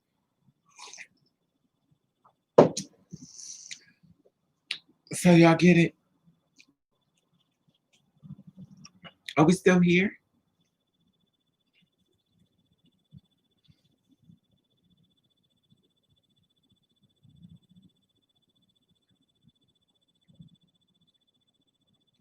Are we still here? It's too funny. Everybody's quiet. They must have just walked away and went back to cooking and turning the volume up.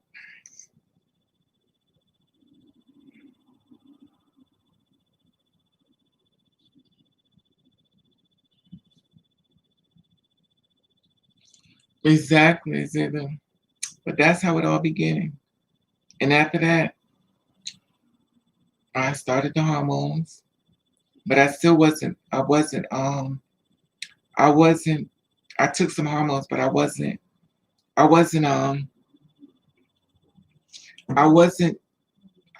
taking hormones, but I wasn't I just took some. Like I didn't decide to go full frontal. I didn't decide to go. Um, I just took them because I didn't think they could work. And then they started working. And then everything that I wanted to do as a child is the reason why I said is the reason why I tried to tell you at the beginning of it all, because everything I wanted to do as a child, it was like somebody, it's like the man above said, I'm gonna send you somebody to help you because you don't seem to have the strength to get there. I'm gonna send somebody to help you get there. And that's how come I'm here with y'all now. I couldn't do it by myself. Do you think this was inside of you at the time? Yeah, it was inside of me all the time, Queen. The problem was they reprogrammed me. They taught me how to hate myself. And I feel like I feel like somebody above got tired of what people were doing to me and they sent somebody down to help me, if that makes sense. I feel like they sent somebody to help me. And that's how come I became stronger. That's how come I became who I am now. And I sit before you, you know, sharing a long testament. It's a long story, but and that's how it began and stuff. And it's very different. I mean, I knew once I got here I was fine. But I think you have to, the one thing you have to do when you transition, you have to do, hey pretty, you have to reprogram your mind. You have to reprogram yourself. It's a lot of reprogramming that you gotta do. Because you're brainwashed to doing things a certain way and you have to change the way of thinking. And when you're doing that, did you say you died and came back? Well, you have to, you have to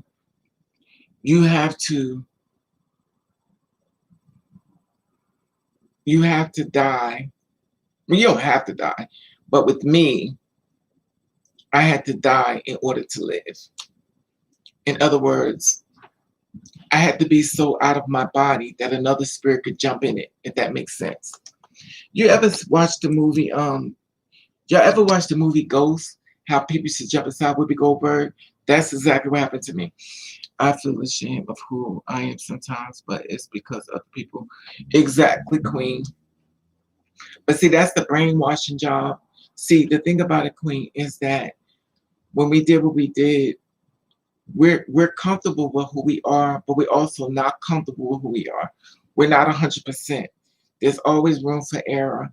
And when certain people say certain things to us, that's kind of like we kind of think sometimes it kind of bothers us a little bit, even though we may feel the same way like that. We're gonna defend ourselves, you know. But at the end of the day, it kind of bothers us a little bit. We start questioning ourselves, you know.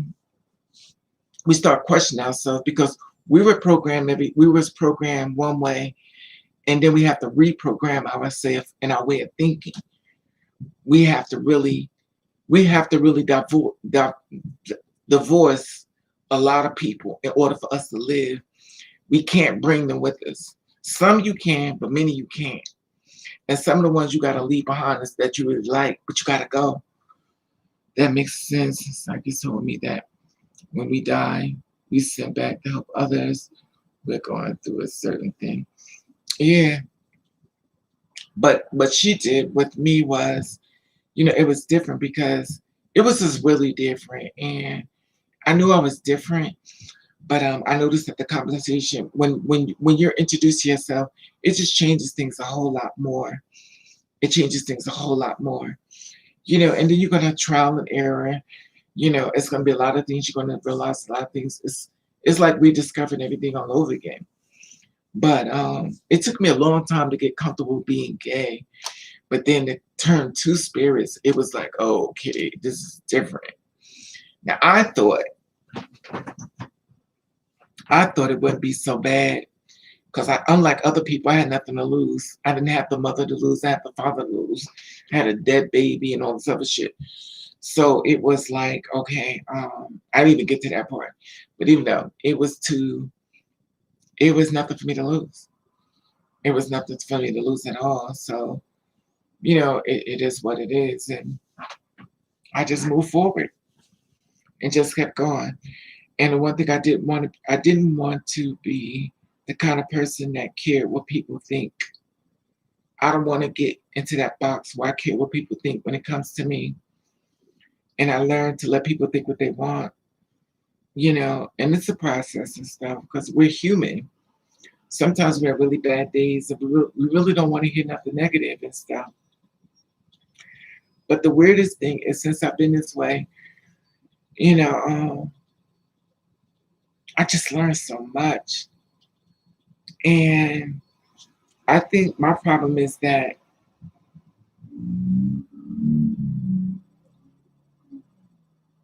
I've just been disappointed. I've been disappointed because the men that's supposed to have my back are not, they're too afraid. Because I learned that women are stronger than men, whether they like it or not. Women are stronger than men. They are. Women are stronger than men. They really are. And I believe that's why the spirit came inside of me of a female that was stronger to make me fight back. That's why more females been around me and protective of me. A lot more females pull me to the side. A lot more females have pulled me. I'm not talking about two-spirit women. I'm talking about females. And they've been pulling me to them left and right. And they always pull me. They've been pulling me every time. You know, so I don't know how everybody else's experience with females, but that's never been my story with women. But the one thing I realized when it comes to men is that men are not as strong as females. Some of them may be, but not. For you know, and I've learned, and when it comes to men, and the reason it's the weirdest thing when it comes to men, and I'm gonna tell you why. When it comes to men, they took men and they muted them. Hey Tara, they muted men so much that he become less present. They muted him, and when you find a man that's not muted, it'll be a good process. But they mute him so much.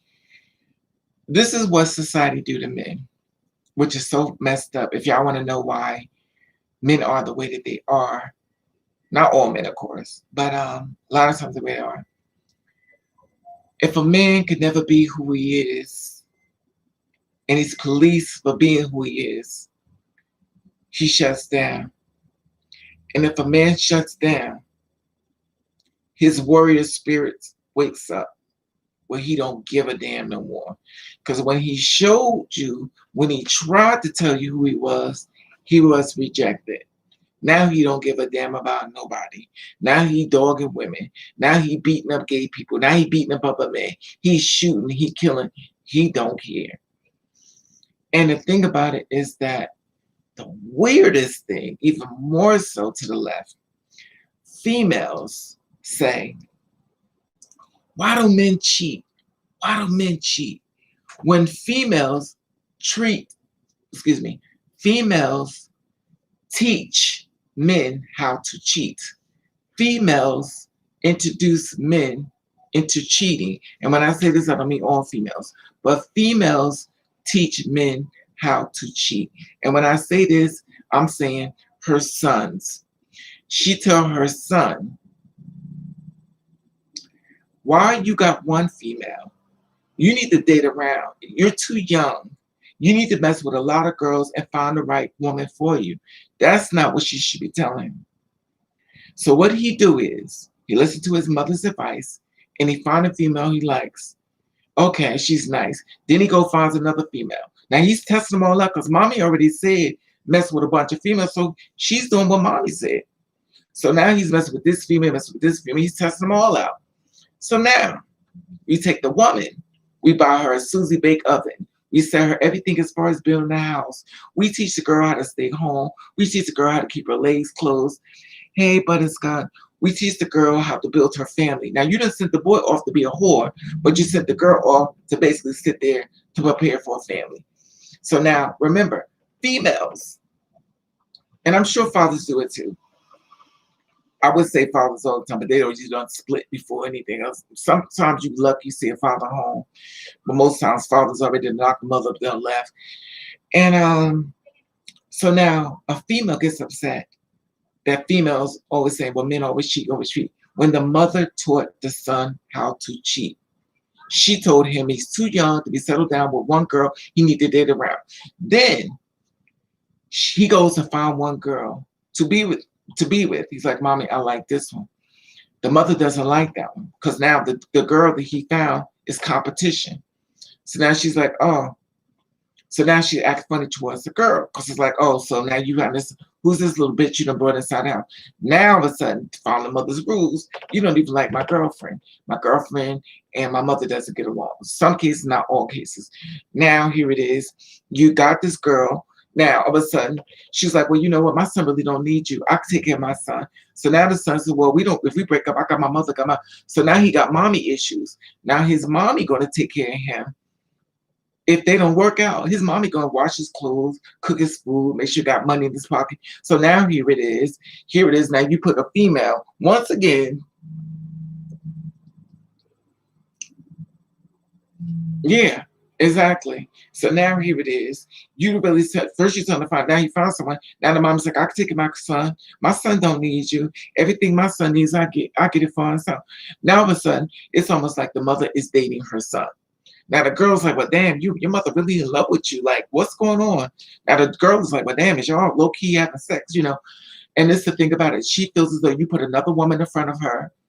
You're a man that's put another woman in front of her. The same thing your father did to your mother. Now your mother not only looking at you, she looking at you the same way your father looked at her when she had sex with her and you left her. So now you're looking like her husband or boyfriend that's done left. And now all of a sudden she's like, oh, so you done found another woman. So now all of a sudden it's a battle between this girl and the mother. Because first of all, you came out the mother and you look like the father. And now all of a sudden she forget the fact that that's the son, that's not your husband or your boyfriend, that's your son. But now she feel like her son is brought another woman in front of her. Now we got the battle, see the best woman wins. Now the son is confused. He don't understand what's his mother problem. They don't understand it's all funny and kiki mom, why you gotta do it stuff. My mother be doing the extra. Because it's so weird. This is the thing that women do. And it's sad. But then they go, oh, all these men do is cheat. Yeah, because y'all taught them how to do it. Y'all taught them. You know, and then when he sits out here and become big old whores and sleep with every damn body under the sun, y'all got a problem with it. He doing what you said. Do not bring a kid home. He don't bring a kid home. So a lot of men ain't bringing kids home. Don't bring no good no girl, no baby. So he ain't bringing the kid home. Then it's a man that gonna have kids with everybody. Don't give a damn. Yup. In most cultures, they praise their sons like kings. Exactly. And that's the thing about it. So the son is like, well, and then there's some sons who the mother noticing that got gay traits. Like I hope then the mother be making little subliminals around her son when she think her son may be gay. She like, oh my God, you see so-and-so he gay. Oh my God, I don't know what I do with my kid. One of my kids, now she already know you gay. She already picked it up, but she making subliminals while you around. Oh my God, look at these fake, you know, she making little explicit comments, making sure you around so you can hear it. Oh my God, she'll make, you know. Now at this point, you're already hearing what she's saying, and you're not gonna come out to her because you already know how she feels about it. She knows she don't want you to tell her. And then when she does, she's like, I didn't know. But then you got good mothers like, I don't care, but you got a lot of mothers that do care. You know, and the thing about it, they can hang around 1,000 gay people, but this, I don't mind you being gay, just don't let my kids be gay. If a lot of women watch you, they would say themselves some. They ain't interested in me if it's got its guys, but thank you. Love all your children. Exactly, Taryn. But you know, the thing about it is we just because a mother has a child don't make her a mother. She just make a breeder. In order to be a mother, you got to follow through on the gift that God sent you. That child has a presence that you have to learn who this child is. As long as not doing nothing bad or hurting anybody. But a lot of times people redirect people. And then it's like, oh, my child on drugs. I wonder why. I wonder why. And the one thing that people do to women as well as men, they start policing them. And when you police people to let them know anything they do is no good, guess what happens? They stop doing it. There's so many beautiful girls out here that don't even care no more. Then we got the fact of young girls, which I've noticed since I've been in this spot. I've never looked at little girls before. Like I've never paid them. I really ain't looking more, but I never. But when you start getting in this position, and then you start doing a lot of research, and then you start looking at the little girls' bodies and stuff. And you're like, okay, this little girl is fully developed. It's like she got boobies in the ass. Oh hell no. Oh hell no. If I had a daughter, she'd be the biggest whore in the world because she wouldn't be able to do shit. I would have a camera around her neck. She would have a taser in her pocket and everything. When I did this and I started looking at the girls' bodies, I'm like, she got a boobie, she got an ass. This little girl got a full-grown woman's body, and it's on a little girl. Oh hell no! Some man see this girl right here, it's gonna be a problem. I couldn't do it. And I never knew little girls mature and all that stuff. With the boobies and you don't look at these things, until you're trying to do research on yourself to see, how come this is not taking so long. Then you start looking at little girls' bodies. Well, damn, I never looked, but I'm trying to find out in my progress of what. And then I was like, oh my God, look at these babies. These babies got women's bodies. If I was a queen ever since I was young, but people would make fun of me for painting my nails and what. Hey, Music Man. And that's the thing about it. If you have a daughter, oh my God. I'm sorry. My daughter wouldn't be around nobody. I'm sorry.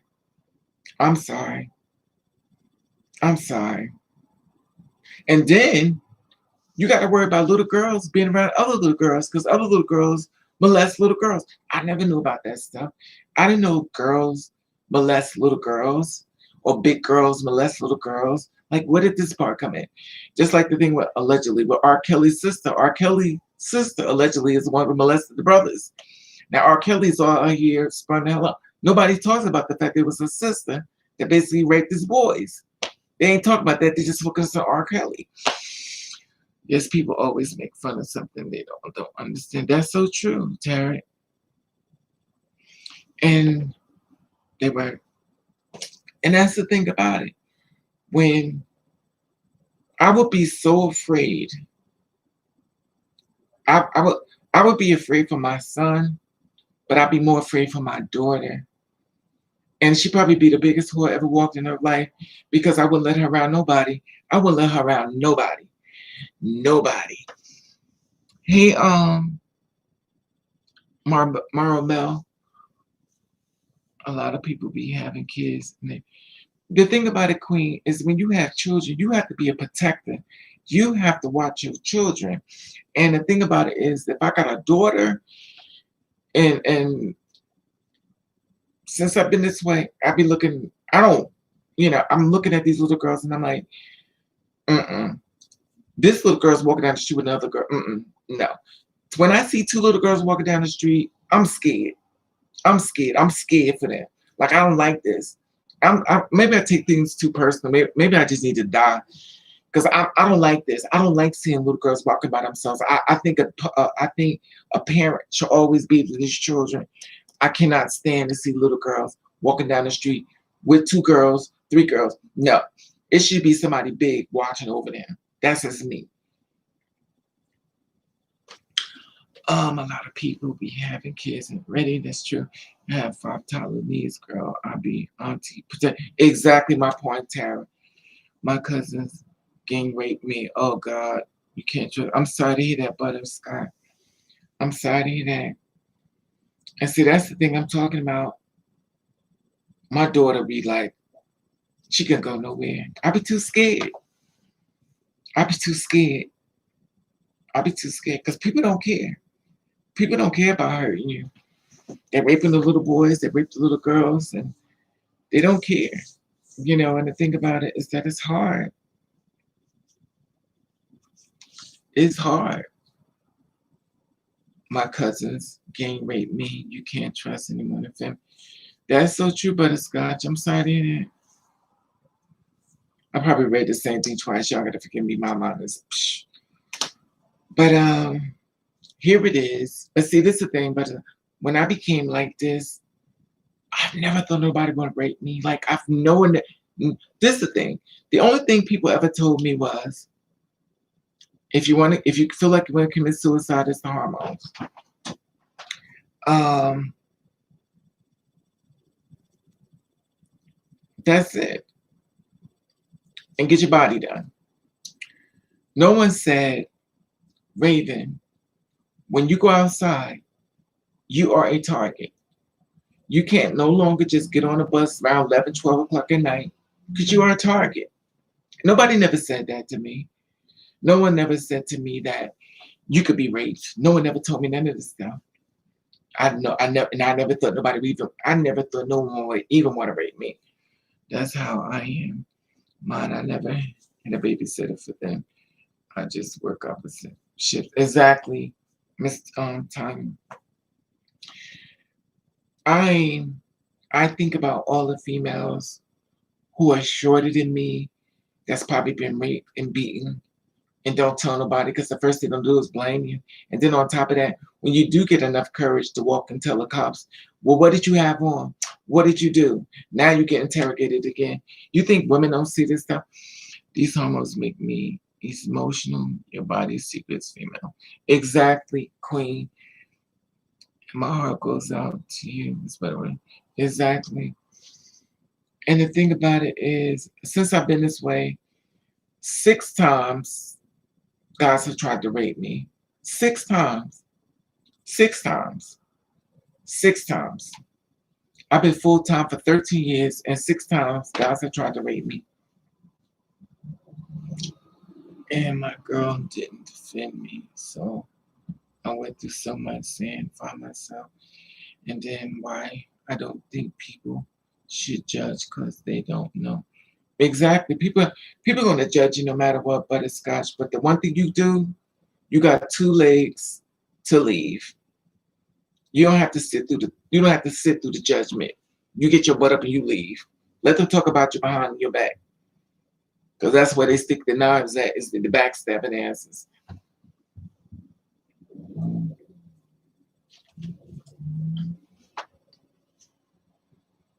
Child. Mm-mm.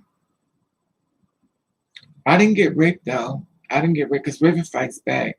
But I was shocked because no one ever told me this happens. And every time somebody tried to rape me, it was somebody I knew.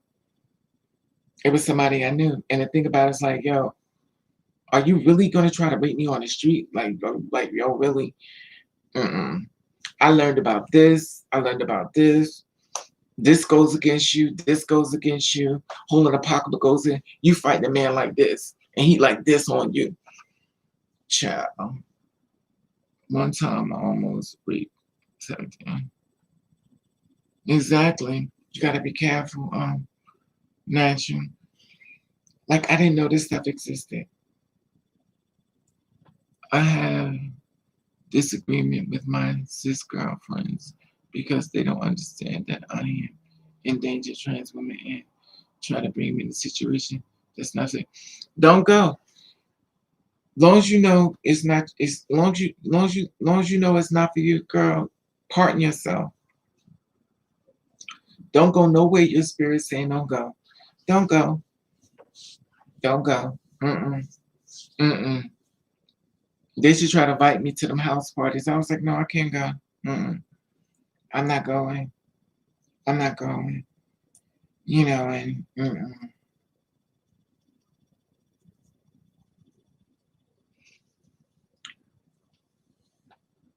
I had I had this guy try to rape me in New York City. He was like 6'8". He was 6'8", if not 6'9". He was tall. I had on heels like this, and I still wasn't tall. And that man tried to take my shit. Don't be following your spirit. That's right, honey, Tom. And I'm like, no one ever told me about this. It took me 3 days to walk. My ribs were so messed up from him. And I could have, if I took my car and I was gonna run him over, but my spirit wouldn't let me do it. Now, after all this abuse I've been through, I would have killed him.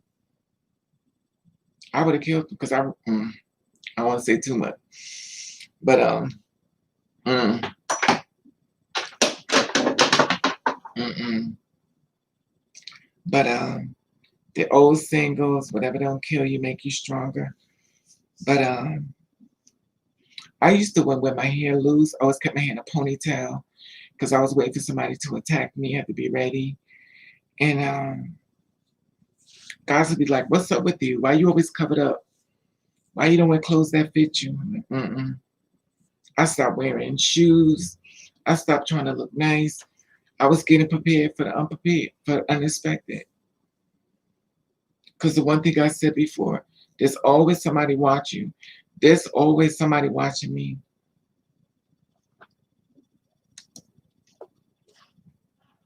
There's always, I tell y'all this all the time. Make sure y'all watch people that's around y'all because everybody around you is not your friend. Watch them, and I'm dead ass. Because when we get murdered, there's somebody already in our circle. And I keep watching the same pattern. People don't be happy for you. People be very jealous of you. And you have to be very careful. I don't care how much you live for them, how much you may love them. Excuse me. You have to be careful. Just like,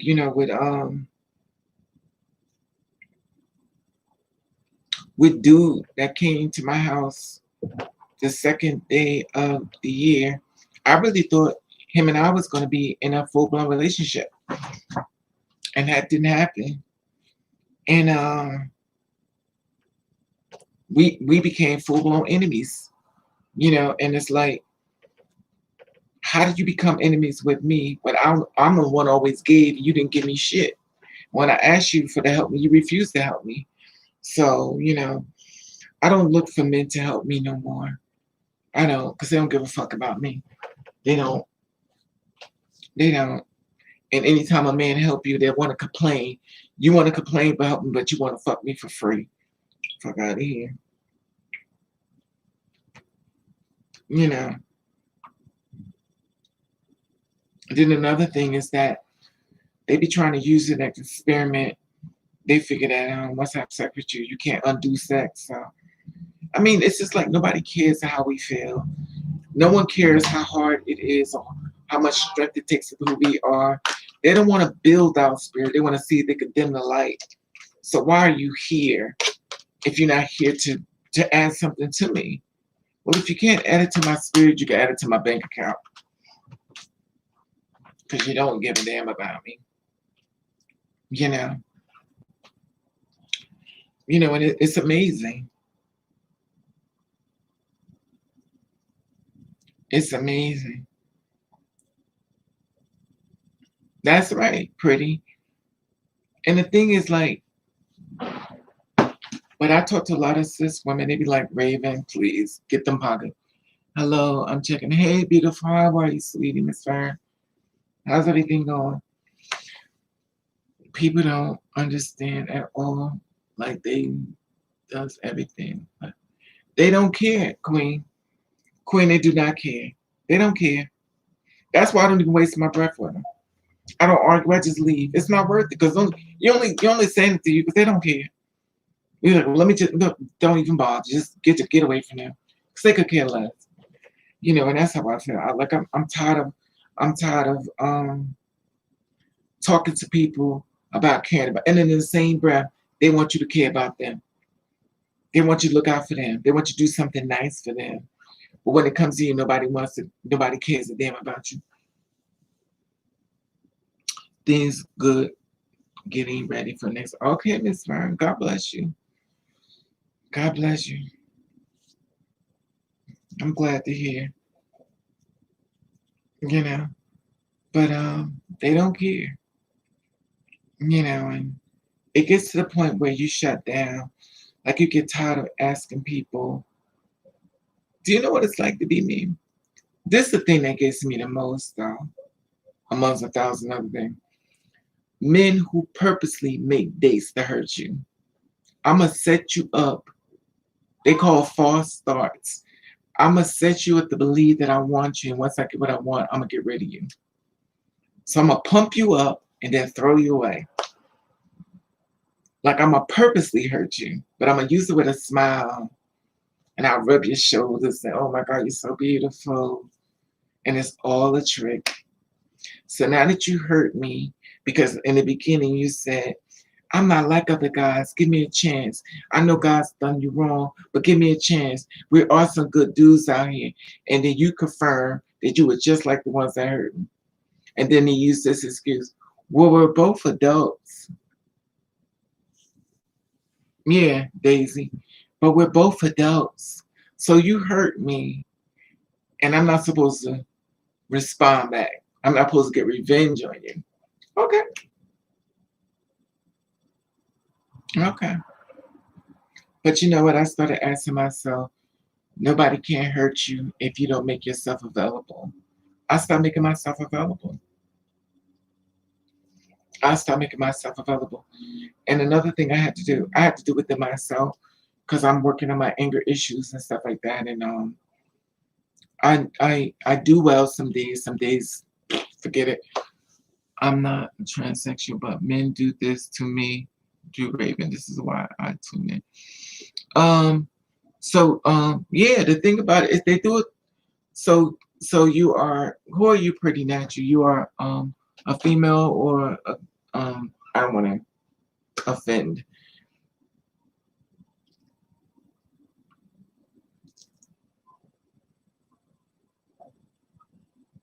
Okay. So this is the thing, pretty natural. This is the thing. And I try to tell my sisters this. We're walking in y'all's shoes. Everything we've gone through, y'all went through it, right? So y'all, we understand everything y'all going through because it's happening to us. Like, yeah, most of my talk to females, they be like, child, they've been doing this to us for years. They've been treating us like y'all just getting it, but we've been getting it. Why do men think they can do any kind of way but like that? Because they have too many people want them. They privileged. They got gay men, they got two-spirit women, they got females, they even got men. So when you've been pumped up like that, they don't care. They can do what they want because they got too many other people. Why do men think they can? Okay. Like sometimes I just want. My ex-boyfriend said he loves me, but he doesn't want to invest like dates and gifts. They want free. Exactly, pretty natural. And this one guy told me, he said, I told him, I said, well, you help me out. He said, first of all, what I don't do is give women money. Okay. You got something nice you could, also I'm supposed to get dressed stuff for you, but you don't want to give me no money. Oh, okay, yeah, right. That's what we doing? Okay. Well, go ahead. Why you act like, oh, no, go ahead. Now, go ahead. I work for Capital One. What's in your wallet? Child. That's why he's an ex. Exactly. But that abuse is crazy. That abuse is crazy. And there are some good men out here. There's some good women. But at the end of the day, when a man is a good man, he do things as far as he sits back and wait. He sits back and wait and see what happens. And that's why the bad guy always win, because the good guy always like, well, I'm gonna see what's gonna happen. I'm gonna sit back and wait. That's like, just like going online applying for a job and wait for that one job to hit you back up when you're supposed to be trying to go everywhere. But I'm gonna wait and see what happens. That's why the bad guy comes in. This is two things. When you give your phone number out to a man, the good guy go, ding, there's a text. The bad guy's like, yo, what's up, ma? Then the good guy goes, oh, they all want bad guys. Yeah, because y'all don't show up. Y'all don't show up. Y'all too busy waiting. Y'all too busy waiting. When you not making it sexual, but it is what it is. When you get a good guy, he comes in the house, he goes, "Hello, how are you?" Give you a kiss or a little hug. A bad guy comes in, give you a hug, like, "Damn, mom, da da da da da da." Next, you know, he's trying to pull up on you. That's the bad guy. You already know. Do you think? Wait a minute. Then when it comes down to sex, okay, let's get to this part of the sex. When it comes down to good guy sex, he come into the house, he gets on the bed, he sit on the bed, and he'll wait. He wants to have sex. You sit on the bed, and the bad guy grab you, pulling you to him, child, throw you against the wall. The good guy's like, oh, do that to me. Like, are we lesbians? Like, what the hell is going on? Do you think when a man cheats, a woman should approach the other half that he was not? No, you should never talk to the other woman that he cheating with, because she don't know about you.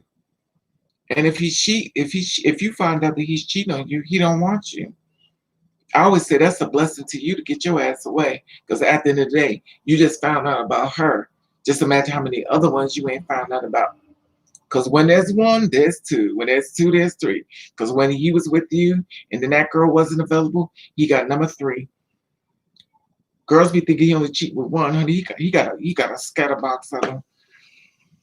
Thinking that you are, I think it's a waste because you're not one.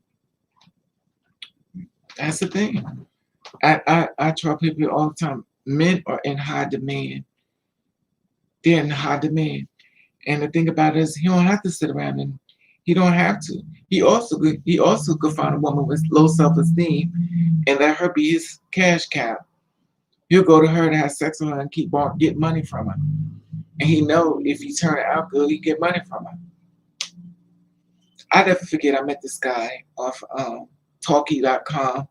I met him. I think one of my sisters turned me on to this Talkie thing where you talk on the phone and they call you on the phone or something. I forget what it's called. Phone chat line, whatever. He may be on here too. So we started talking and stuff online and stuff. And I met him in person. And came up to my house, met in person. We didn't have sex, but I was shocked because he was really nice looking. And we didn't have sex. We talked. He was like, "I don't want to have sex with you." Gorgeous guy. We didn't have sex. We talked everything. We did everything. We sat in the bed and talked. He told me that he does other things, which kind of did make me want to say. So we did. We went on home. He went away, got locked up, got out of jail, got him saying too much because fine. So then we finally, a year later, I think it was a year later or 5 years later, whatever it is, a year, 5 years later, we finally had sex. Finally. I think it was a year or 5 years later. He ended up getting locked up. He might be locked up now. He may be locking his video from jail. Who knows? Or prison.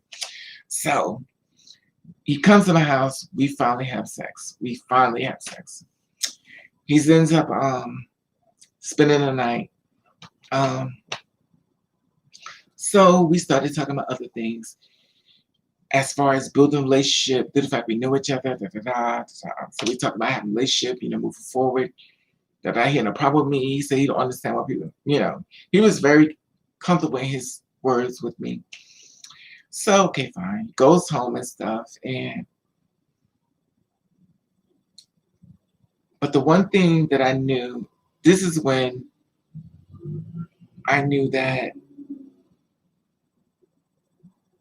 God be watching over me, because he started doing something that was shocking to me. I gave him something to drink. He kept throwing up. And that was my first way of God letting me know he wasn't for me. But sometimes when a man look a certain way, you be like, God, is this? It's like, that's not the one, Ravens. Okay. So I'm looking at him, I was like, he is so fine. He's taller than me. He's fine. All right. So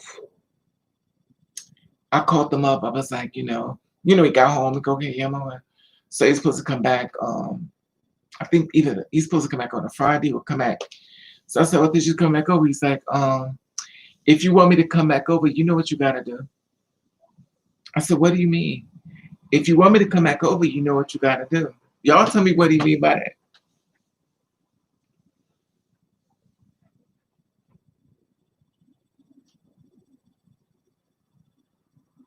He said, if you want me to come back over, you know what you got to do. That's it. Not you. You sure said it. He said, I have to pay him.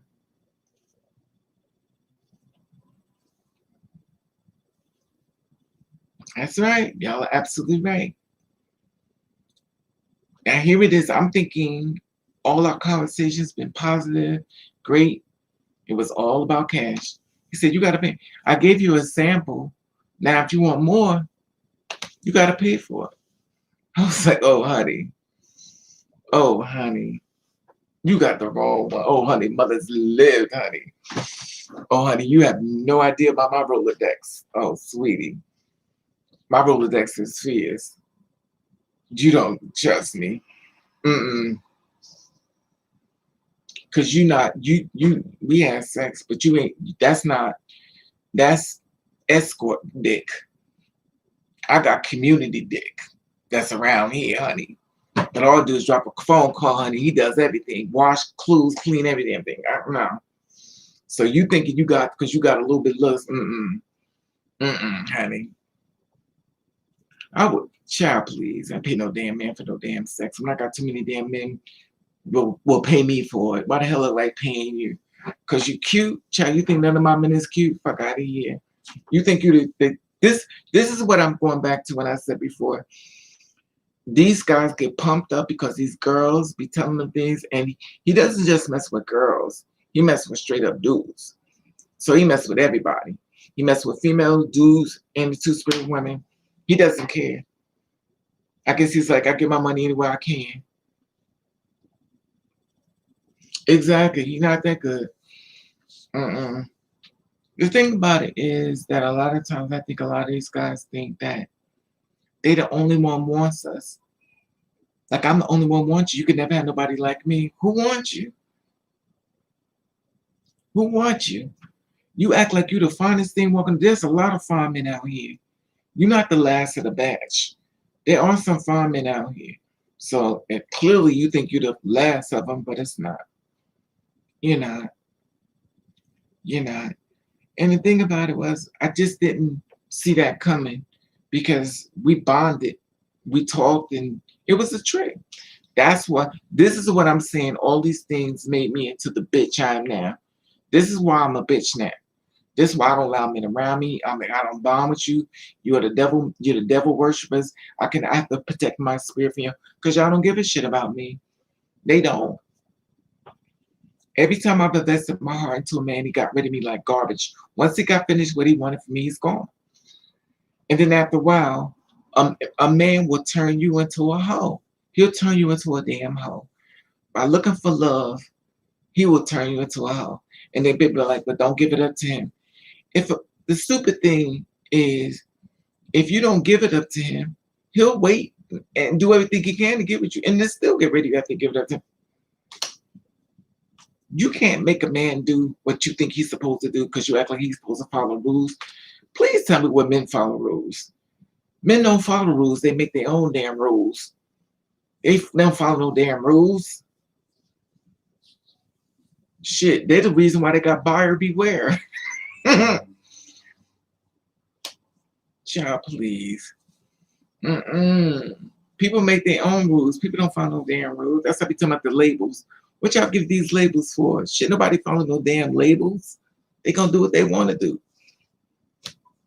Shit, I just find it amazing. But once upon a time I wanted one boyfriend and just wanted to be in love. And I don't want that no more. I'm just over it. I don't want it. I don't want to get close to a man because I don't trust them. And another thing, getting close to a man means that he's going to want to not use protection. He's not going to want to keep using condoms because that's going to come up soon. Why do we still have to use protection? I trust you. You trust me? No, I don't trust you. I don't. Because if you give me anything, all you're going to do is say, Oh, you gave it to me, or I'm sorry, baby, you mad? I mean, I never wanted you to leave me. Now you living inside of me forever because you don't get now. Mm-mm. Mm-mm. And that's the thing about it. And one thing I realized with these straight men, they don't like use of protection.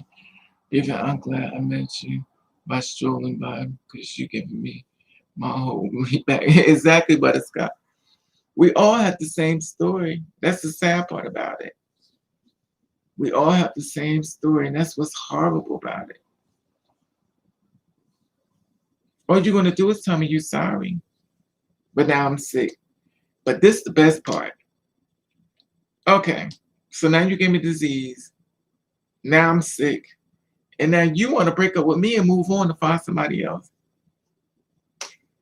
That means you're not gonna try to work it out to stay with me because you got me sick, but now you feel like you need to leave. What kind of shit is that? And see, that's the point where you have to think of this man life in prison. Because now, am I going to prison? Because I'm about to kill him. And I hate condoms, so I stopped having sex. I don't like condoms, even natural. But the thing about it is that I meet so many married men. And that just makes me go.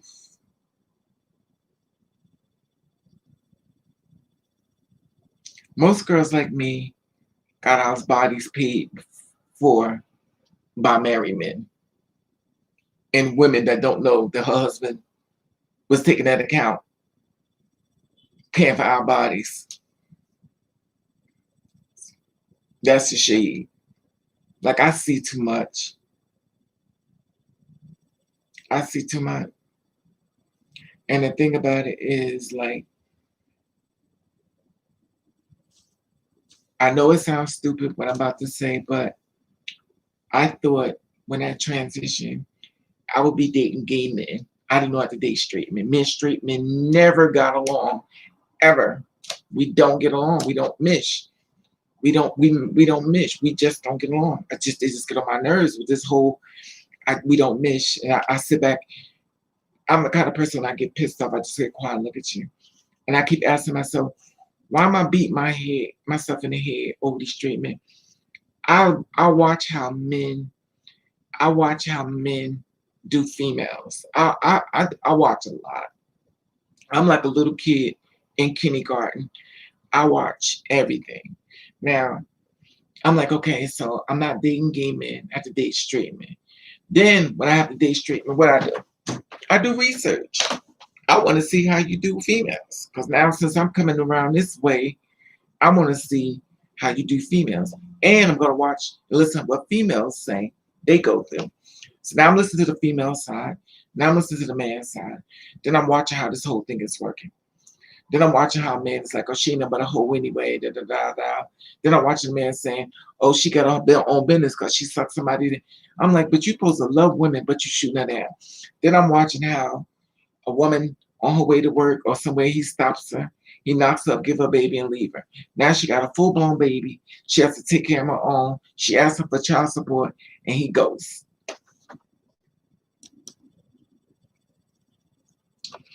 Because straight males has too much ego. Yeah, but the thing is like, Raven girl, you're not holding back tonight. The trade behavior is too familiar. Family call out big guns. You still here. Hey, Devon, how are you?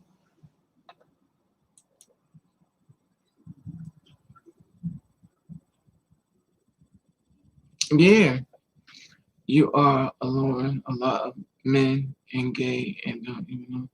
But that's the thing about it. It's like I didn't set up for this. I'm my whole life has been complicated, and I try to make sure people don't go through what I go through or went through or still going through. But the thing about it is that when I meet a man, he tells me, I've never been with no one like you. I'm like, here we go. Hey, Joshua, how are you? I hope you went to. I hope you went to Joshua. I know. I hope you another Joshua. Anyway, but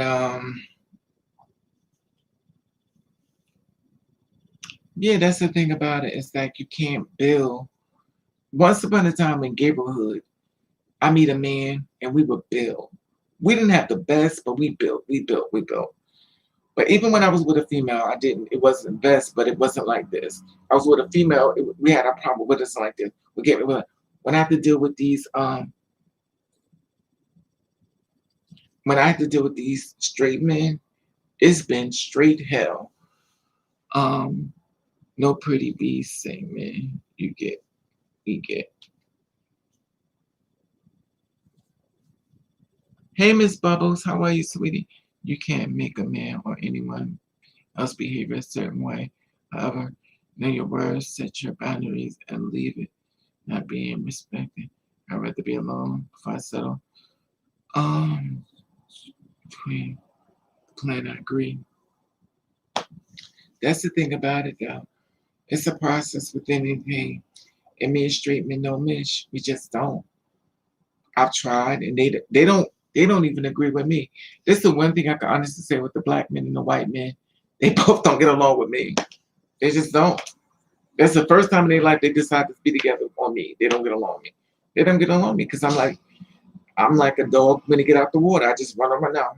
I'm trying to get in the water. I don't listen. I'm not gonna listen. I don't get along with them. I just don't. I just don't. It gets you to the point where I'm not gonna give up my peace of mind for a person, whether it's a man or woman. I'm not gonna go through that. I can tell anybody, give me 5 minutes and I'm gone. I'm not going through nothing. What you gotta understand is that sexuality is fluid. 80% of people are not fully straight. I believe that, Queen. I don't know what I want. Okay. Yeah, I don't think about it. It's a very difficult situation and stuff. And when it comes down to a lot of things, I don't know. I just didn't expect this. I guess I was spoiled through neighborhood, but I thought all the men I was messing with was gay, and they wasn't. They were straight. I had no idea why straight men in gay clubs. Why straight men? I didn't know straight men go to gay clubs, but I learned the hard way. Why am I asking you? Is you straight? You're in a gay club. Why am I meeting them in the gay club and they got wives at home? I never asked the question. I figured you was gay. Why were they asking a straight man why he in the gay club? Why am I asking a straight man why he dancing in the gay club? I've never asked a conversation. Never asked him why. Do you got a wife? I didn't ask him that because I figured he was gay. He had a wife at home, girlfriend at home, but you in a gay club and you dance. Everybody know you here, but you got a wife. Like I don't get it. I don't get it, but it is what it is. So you just follow through the way the world works. But then everybody has a different story. But I don't know. You just one thing I do realize being two-spirit woman is that it will make you strong. Um, there are so many evil demons waiting around us all the time, and they target empathy because they understand exactly. They also, this guy told me, he said they talk about us in prison. We're the target for getting them on their feet.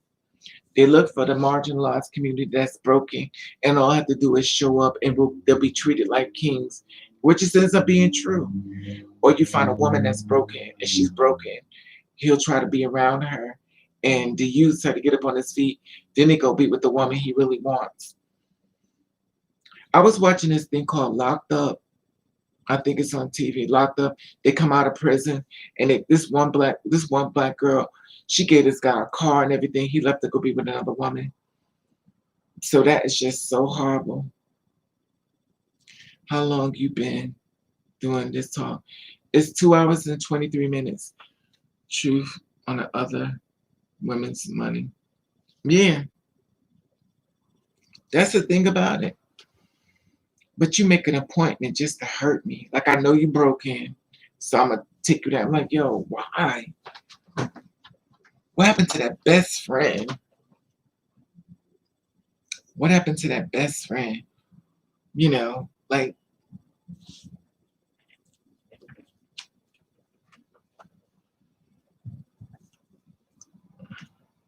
are you, Joshua?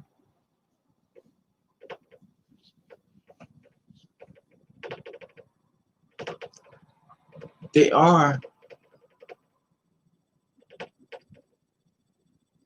The thing about it, Miss Butterscotch, when I saw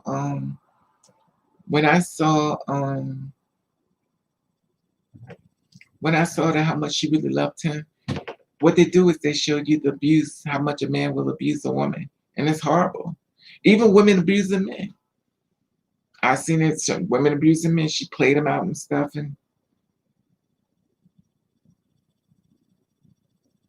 where you from?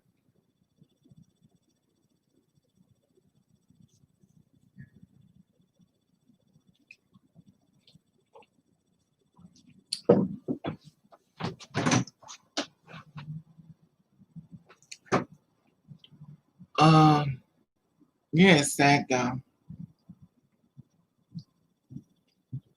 It's real sad.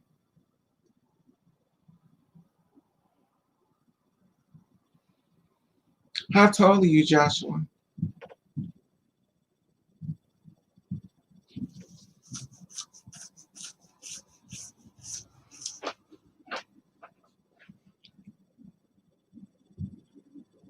Oh, hell no. You is getting off my love. You know, this is the thing about it. You shouldn't even be on my page, period. We ain't on bad terms, motherfucker. I want to mention harassing.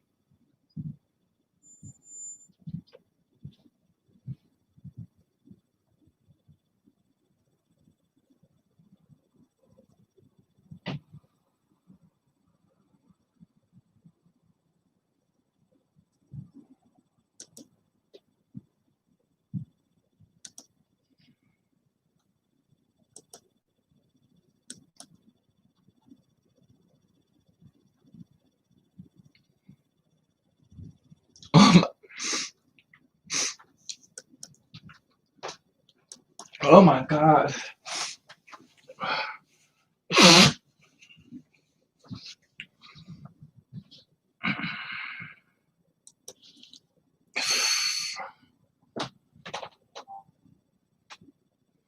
I was trying to, but something. Remember, I told y'all I met this guy the second day of the years. That's him. That's him. Didn't I told y'all people be on my live? Didn't I tell you? Yeah, that's the one I told you about. That's the one that I told you about.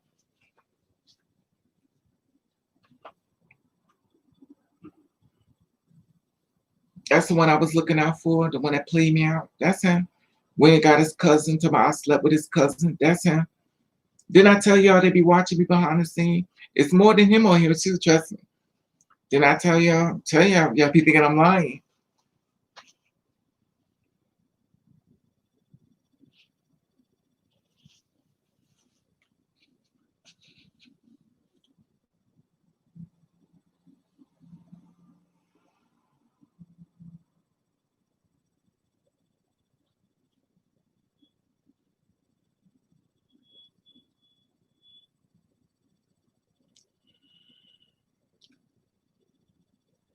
Yeah.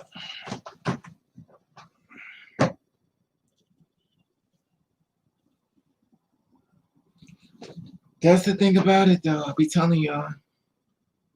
I thought him and I was gonna be in a relationship. Nope.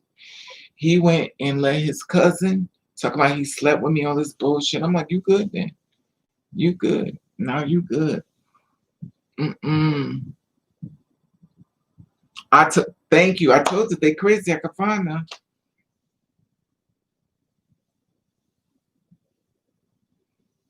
It's a lot. Let me tell y'all something. I told y'all, if y'all been telling, I keep telling y'all, there is a lot of people behind the scenes. You don't have to say hi to me.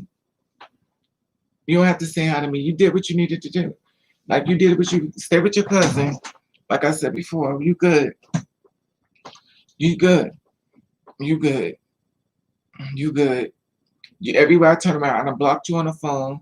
I blocked you on Instagram. I block you. Now you on my live. I can't.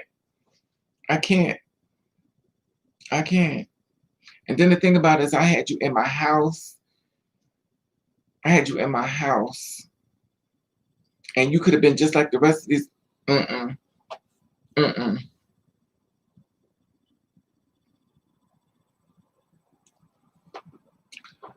Exactly. This is the thing about it. This is the thing they do. I told you. I had just told y'all these people be having this overprotective shit when it comes to me. Be some crazy shit. They be on some real crazy stuff. That's why I want to be around them. I first of all, I was putting this man on his feet, and he let somebody fuck his wife over. That's on him. To my his friend, to my deep slept with me. Goddamn friend ain't sleep with me. To my all this shit. Oh, you like this? How the fuck? Who's you talking to about me? Then come to find out his cousin wanted to sleep with me. His cousin wanted to be with me. His cousin, I told his cousin, I said, I'll take him any day over your ass. His cousin was pissed off at me because I didn't want him. I said, I'll take him any day over. I'm like, yo, you good. And he mad at me, gonna attack me because I told him what I wanted. I had no idea that Joshua was gonna backstab me, but he did what he needed to do.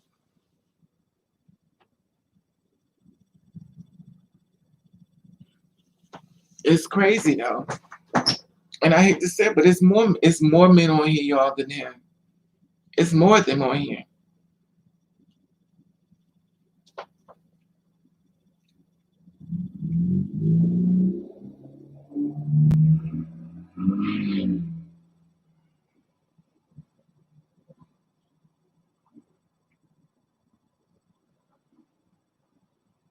Now this is a good question. So Joshua, let me ask you this. Did you know who I was before you met me in person? Since you say low key following, watching. Did you know who I was before you met me in person? Because clearly if you're on my YouTube, you had to do some research on me to end up here. Okay. So what happened to your cousin?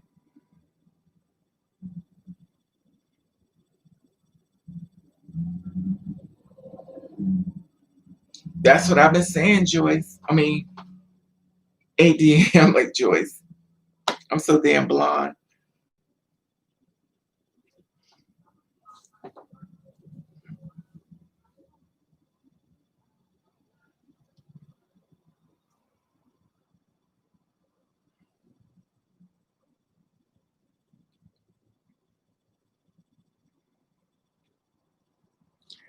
I'm started following you when you told me you had a page.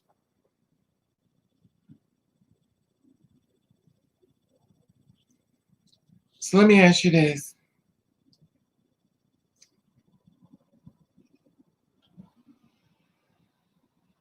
Do you have moderators? No, I don't. I think I got moderator.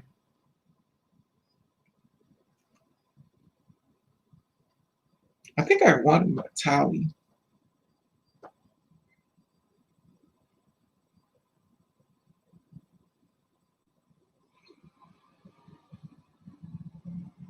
Anyway.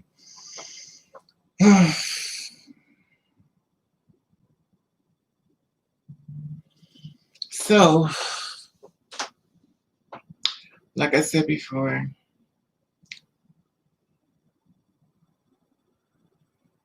I can't even talk to y'all. The sad part about it is there's so many people low key watching this video. It's way more than him, y'all. I be telling y'all be thinking, whenever I tell y'all something, I want y'all to believe me. Trust me. When I tell y'all I can't say certain things and a lot of things I can't say, trust what I be saying. That's all I'm saying. Trust what I be saying. Because every time I tell y'all something, it be the truth.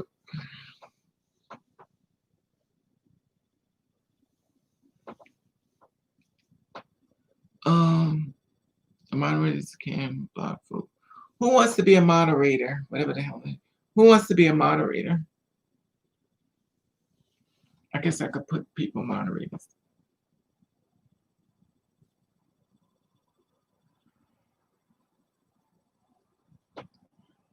Anyway,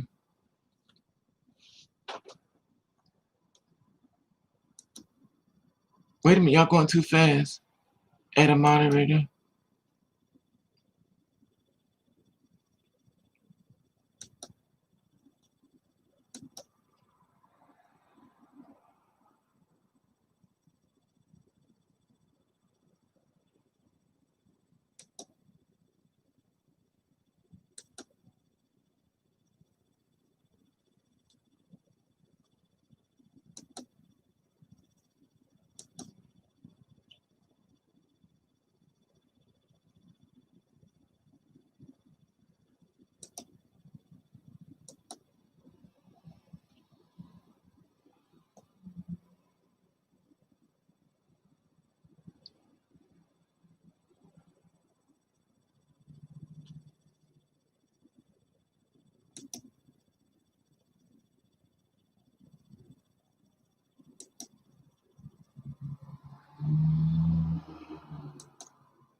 I didn't even think about stuff like that.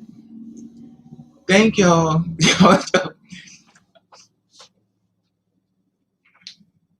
I be telling y'all, when I tell y'all stuff, please believe me when I be telling y'all stuff. Please believe me. It's, the thing about it, y'all, I want y'all to think of this. It's way more than him. It's more than him. It's way more. Love you guys. I see y'all got the blues up, guys and girls. Too hilarious. No problem. I didn't think about it. I mean, but thank you. I just pay no mind. I'm so used to see the thing about it. I get attacked so much, y'all, that I become immune to it. That I don't pay no mind.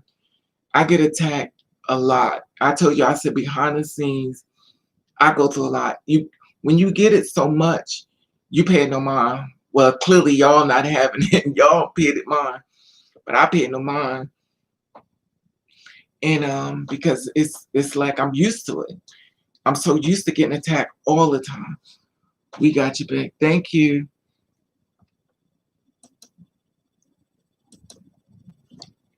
So I'm used to it. So the fact that I get so used to it, it's not a big deal to me, you know. Love you too, Miss Lee. Even though I'm blind as hell and pretty natural, butterscotch. But anyway, that was different. Good Raven. I've been watching you since. You should stress. Okay. Back then.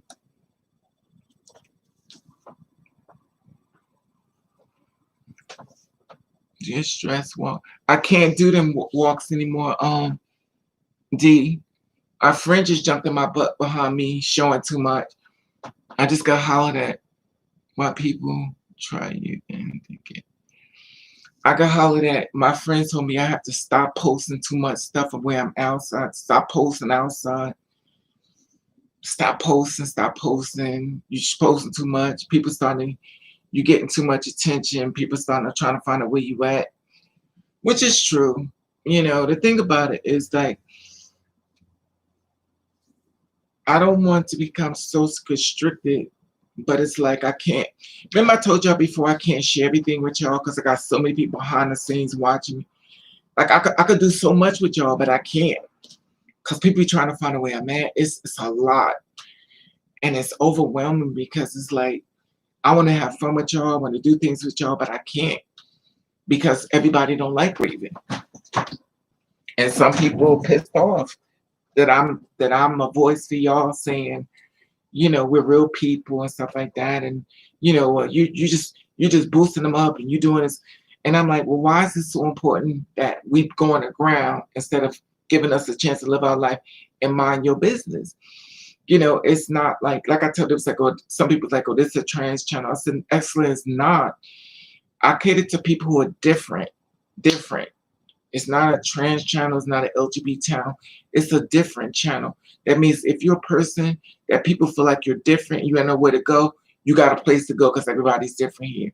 We don't do judgment. We don't do labels. We let people live their life the way they want to live the best way they can. You know, and stop doing that to people and stop making your story about somebody else's story. Just hit them out and let it go. Raven, can you get a PO for your site? Oh, child, Raven don't got no money, child. I just put up a guy. I ain't got no money. Raven is broke. But yeah, so that's why I ordered some here though, Miss Butterscotch. I love your name, Butterscotch. I ordered some here, but I keep going downstairs to get it. They be like, this bitch trying to find her wig. I'm trying to see. I want y'all to see this wig for $10. You know I'm gonna wear it for y'all, but it's a wig for $10. I haven't seen a $10 wig, but it's a long one. But I want to see this wig. I've been testing this one out. I actually washed this hair because somebody told me get some Downy. So I washed it. It's if the Downy really worked and stuff. And you know, wait for the surprise though. But I did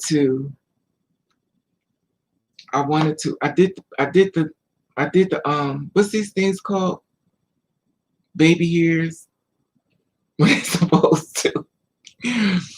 You know what I was thinking about when I was looking at my hair when I was in there trying to, because I be going YouTube watching the girls do it. So I'm doing the baby hairs. And then I was like, you know what? Well, we are going to work on that. This is the thing. This is the thing. Yeah, I did the what does it? It makes it softer. But I'm gonna tell y'all something. So when I was in the bathroom and I was looking at the hair and stuff. Yeah, somebody told me, one of y'all told me to do Downy. It makes sense. So I was trying to do the baby hairs. And I was looking at this. Do this hair look like, you ever see Love and Marriage, Peggy Bundy? Is this like a Peggy Bundy hair?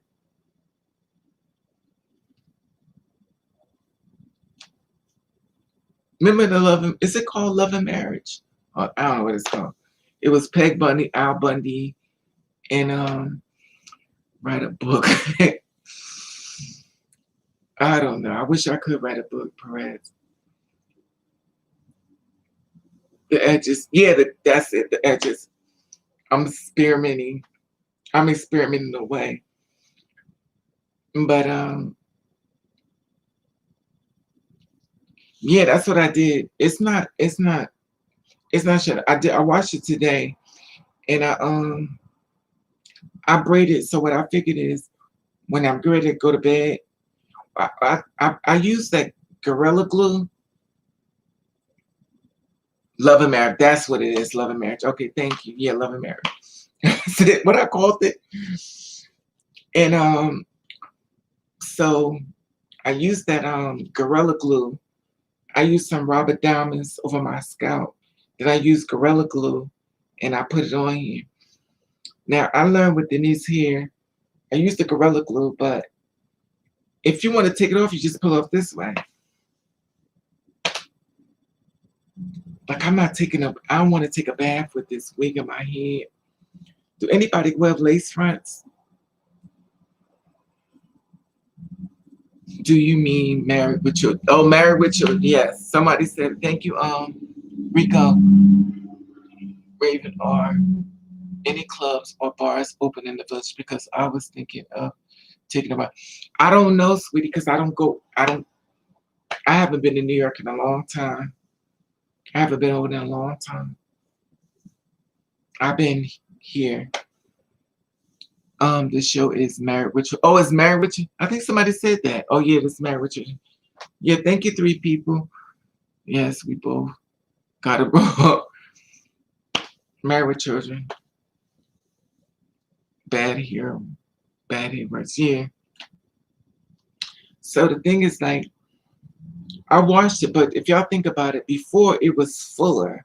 but it's got more thinner. But I'm still waiting for that hair to go. Hey, M to F gang, how are you, sweetie? So I'm still waiting for this hair to go. It gets prettier, but this is the thing about it.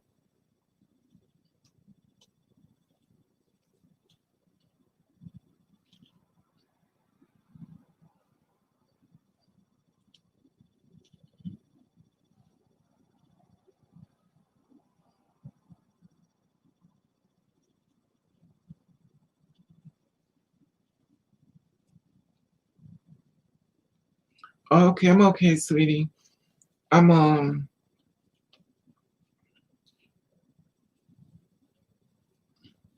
this is what I like about this hair. So you take the hair and then you braid it like this, right? But see, this kind of hair, you're not supposed to comb it. It's the kind of hair that's supposed to be shake and go. So you take it and you braid it. And after you braid it, the only reason why I got a lot of makeup on, y'all, I took some pictures for because if I do more depth stories, I wanted to change the suits and stuff.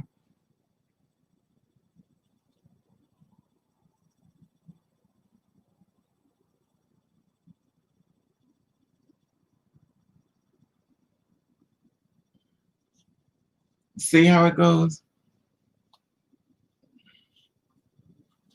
Child, she still look a hot mess. Make you trim the ends. No, I'm not gonna trim the ends, boo, because you know what? Child, you know I'm a blonde. I'm a blonde, honey. I'm just wearing this black hair because I'm in grief. I'm a blonde. Well, my roots is blonde. I got my blonde baby right here. My wigs always have. My wigs gonna have split ends, ready to clean pop ends. I don't care. I'm a blonde. I got a cabinet full of wigs, but that long one, oh, I love it. But it's like, but I glued this one on. I think it's good for me because, hey, Turkey, mother love, how you doing? No, but the thing is, like, I think y'all know when I'm stressed out, I take it out of my hair. So this poor little wig is like, bitch, you is just destroying me.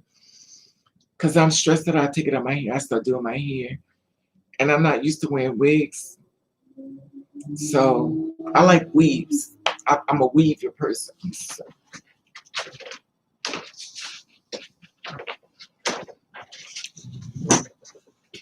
You know, Raven ain't got no panties on, honey. So that's what I like. This is like a puppy. So, and see, I'm okay, Turkey, how you doing? So I put this one together and stuff. You see the stocking caps on the inside. But you know what I don't like? Whenever you do this type of hair and it's on a cap, it's too much here. Like this hair is too much. Look at it. This is like one of the things, you know, you go to the club, it could pass for a hat.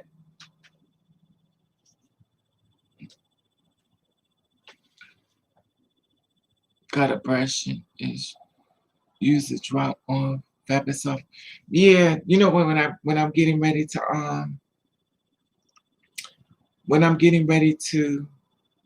because you know I'm gonna take it off tonight. Child, I'm not sleeping in this wig. You know you can write a wig company to sponsor. Child, they ain't trying to see me. I think they want to find if I got a lot of people following me. And they might judge me on my content. Like everybody down on your channel, y'all don't need wigs. They're like everybody down on your channel, y'all don't need wigs, y'all need help. It's not funny. you know, because they kind of want that. But also, I think that they kind of discriminate if it's not like a gay channel, if you know what I mean.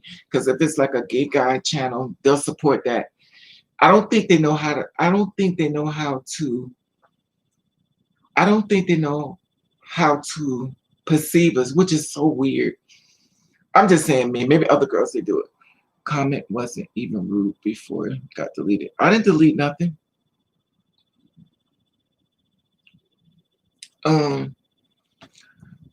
So you know that's the thing about it, and it's just weird. It's just really weird. So what time is it? It's 2 hours and 50 minutes. That won't affect you. You know the thing is, I be honest with you. I would love to wear wigs. I mean, somebody sponsor me, but you know, everything has always been difficult for me, which I've shared with y'all. It just doesn't quite go that way. I wish it did, but um. All right, be nice, y'all. Don't delete comments, please. Anyway, I understand. We have to, you know. I don't know. Oh, where's the wig head? Oh.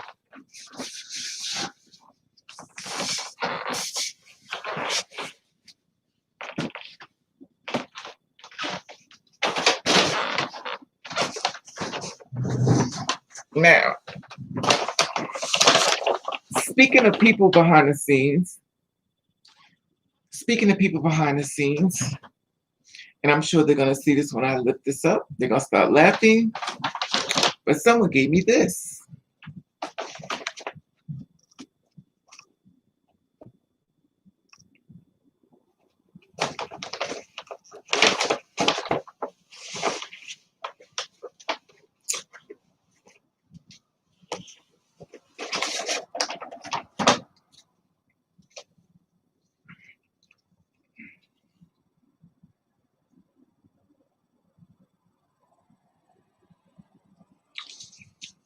And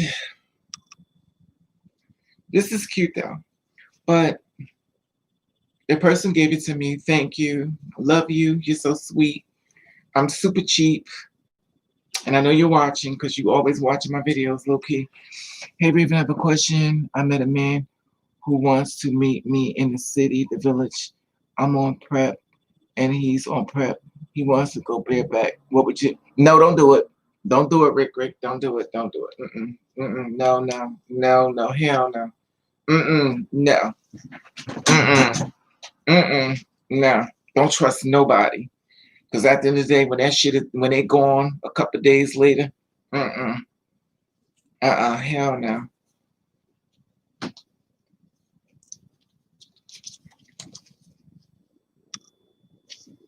This is so pretty.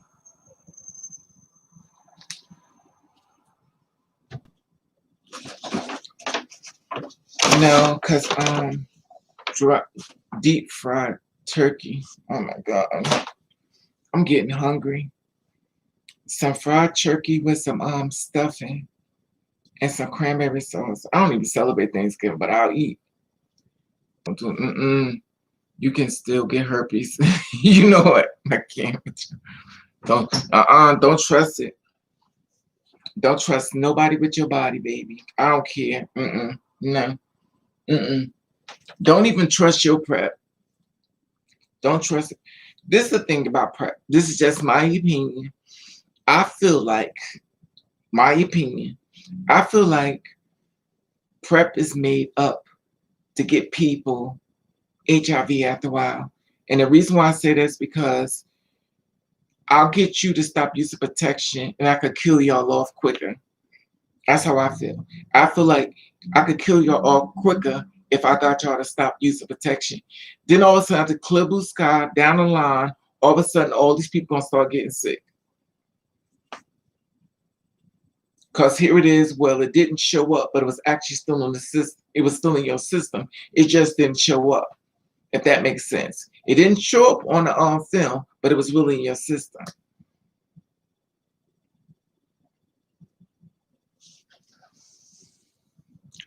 Do you guys think I should not go at all? Listen, first of all, Rico, if you asking that question, follow your spirit. Don't go. No, don't go. Because you listen to what your spirit is saying. You saying these things all back. Listen what you're saying. Don't go. Listen to your gut. You saying it. I should not go all the way with him. Use protection. He keeps saying that he doesn't want to use it. I'm telling you, follow your gut. Don't go. It's not the one for you. It's dick everywhere. Y'all know. I'm human. I feel like PrEP is a gimmick. I've heard so many stories of people still catching. Thank you. I just said that, Hamilton. People feel protected. They are. That's true. It's not about him. It's about you and your health. Very true. Companies make one sick. If you have doubt what you seem like you do, that's right. Don't go. You've been saying so much negative stuff. Don't go. Don't go. Because everything about your story has been a gut in your stomach. Follow that gut. Everything in your gut is saying don't go. Listen to your gut.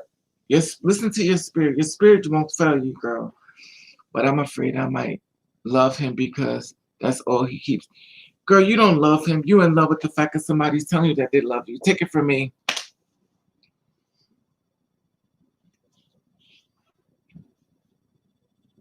Take it from me. A man will tell you anything. And then once it's over, it's over. I just said this. Once it's over, it's over. All he's going to tell you is he's sorry. That's all he's going to tell you. He's sorry. Now you hurt. Child, stay away. Everything you said so far in this live has been not good. Protect your spirit. Protect your spirit. Wear a vagina condom. They say. But see, this is the thing about it. If a man don't want to use protection, he may try to do it with you without protection, like hold you down. Too big for condoms. They use condoms for horses too big. Don't believe any bullshit these men say. There is no dick too big for condom. Oh, yes, it is, butterscotch. Into F games. It's got to protect your mind. Yeah. Oh, yes, there is dicks too big for condom. I done seen them. And it was too big for my body. Thank you, all the guys following. We hope you follow it. We hope you follow it. Even though we said it, don't mean you're going to do it. Rick. Just because we said it, don't mean you're going to do it. I'm going to take it. We hoping you're going to listen. Follow your spirit. Everything you said so far says no. Everything you pushed out there was no. But then you want to go against and say love. That's not love. That's not love.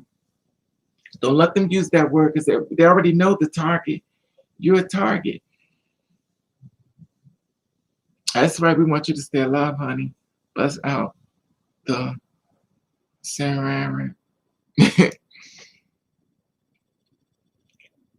If you really are sexually frustrated, I will choose someone you more.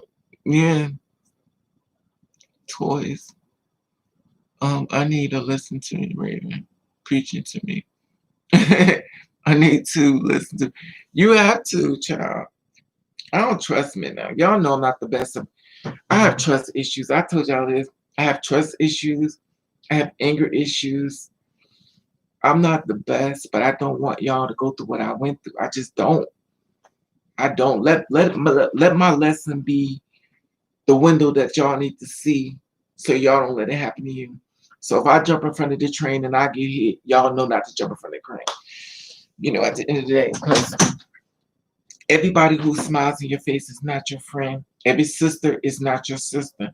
Every gay man is not your brother. You know, at the end of the day, we have to accept the truth and not what we want. We want the lie, especially if somebody fine as fuck. Like, I need the lie. I don't want the truth because I really attracted this person. I really like this person, but everything this person is showing me is bothering me because it's not for you. You get the truth. You don't want the truth. You want the lie. And then when it blows up in your face, you in the house crying. No, don't cry. Just take an L, move on. We're online. You can find somebody just like this. You can find somebody just like this. Sweet women. Have to go to work. All right, beautiful. Perez. And take care, sweetie. Okay, so have a great day at work. God bless you. At least you're going to work. Um, Make that money, honey. What time is it? It is 7. I've been on here for 3 hours. I got to go tomorrow too. Please don't scare me for tomorrow. I got go OB tomorrow. Please don't scare me for tomorrow. Well, what's going on? Baby, have to go to work. Okay. Be safe, Grace. Yeah. I'm about to fix me some French fries and some fish. I've got some chicken and rice in here. I got some chicken and rice. I'm gonna fix me and some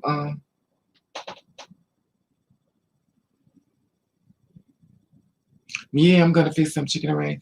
You know what it is? I got some chicken rice and corn. I put them Vienna sausages because y'all know I'm greedy. So, well, I have red flags. He already showed me videos, even though he knows how serious I'm about him. Get back in. See, that's the thing, Rick. You gotta understand. That's a setup. Don't fall for the setup. I'm telling you. Because once he has sex with you, he don't need you no more. He did what he needed to do. You can go then. It's a setup. Take it from me. I've been set up tons of times. They set you up. They already did. They already did research on a bunch of girls like you. And then when they finally meet you, they just come over and just fuck you, because they already knew what to do. Oh yes, chicken and rice, honey. First of all, he's on prep to begin with that. Exactly. Yeah, but the thing about it is, to just meet somebody for the first time and y'all not having safe sex. But then again, I'm the worst because I don't trust people. Because it's nothing like getting a disease and somebody saying, I'm sorry. I'm sorry. Oh, hell no. He's tested to see how comfortable you are. Next thing you know, you're going to be the video he's showing to the next one. Don't do it. If I never said I loved him, I said I didn't want to lose him. So you don't want to lose a man that you don't love.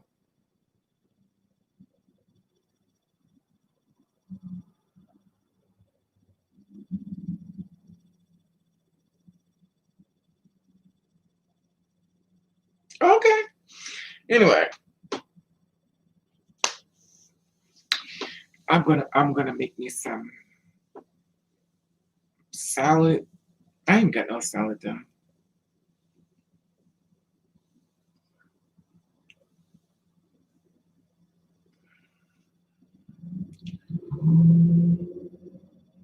Child.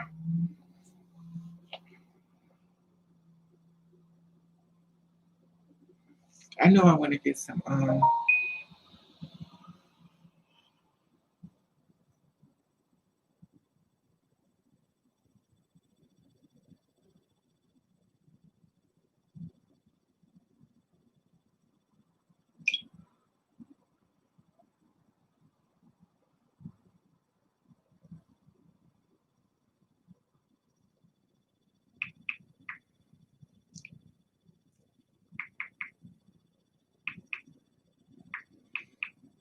you know what I want? Some black eyed peas and rice. But I keep searching on Grindr. But sweetie, you gotta do the thing about it, sweetie, you have to do interviews. It's not, you Um, nourish your spirit, raven. Exactly. Um, but I keep searching on Grinder. Grinder's a you know, that's the worst. And all I see are guys that want me hookups. Why don't you go on Badu? Yeah, but Rico, nobody wants. It's not. It's hard because people are not really looking for a relationship. You just got to do the work. Don't quick fix don't work.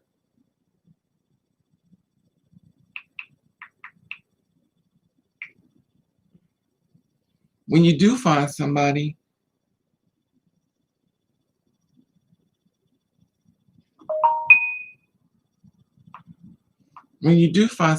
you have to make sure that they're worth it. I just think you just sex dating apps is trash. That's true.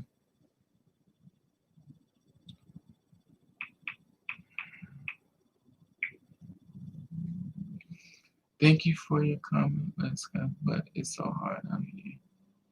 Yeah, but everybody's single. I mean, sit with us until you can find somebody. Just keep interviewing people. They have to be interviewed for you. Have you tried Badu? Badu is packed with people looking for us.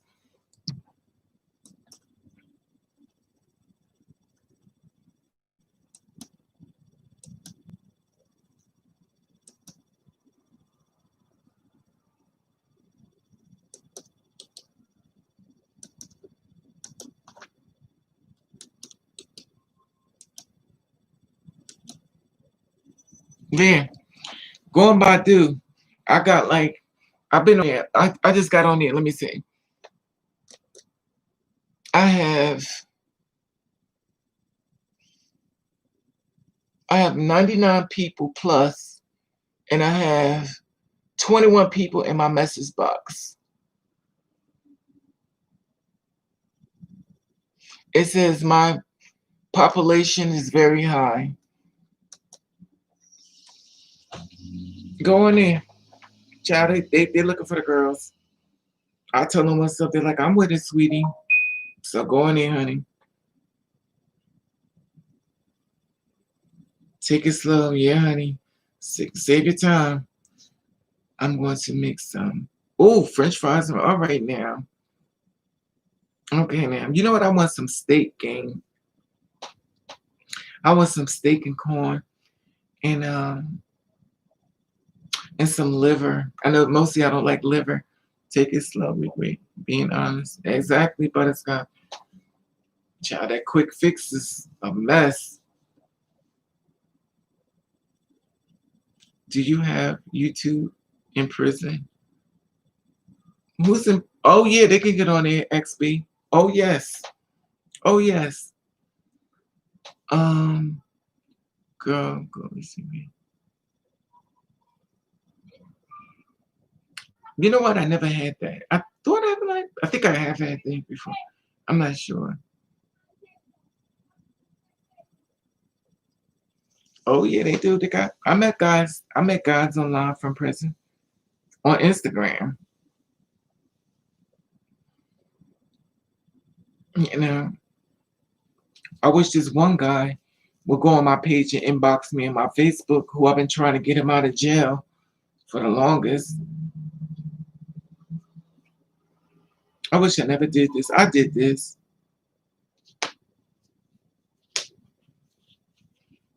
Being stupid, not tablets. Being stupid. Look at this.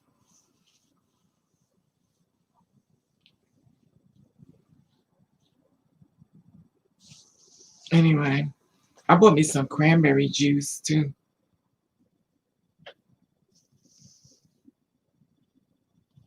Anyway, oh well, y'all. I've been on here for 3 hours. SB have website. Now you talk to men in person. Can I shave? Yeah, I shave.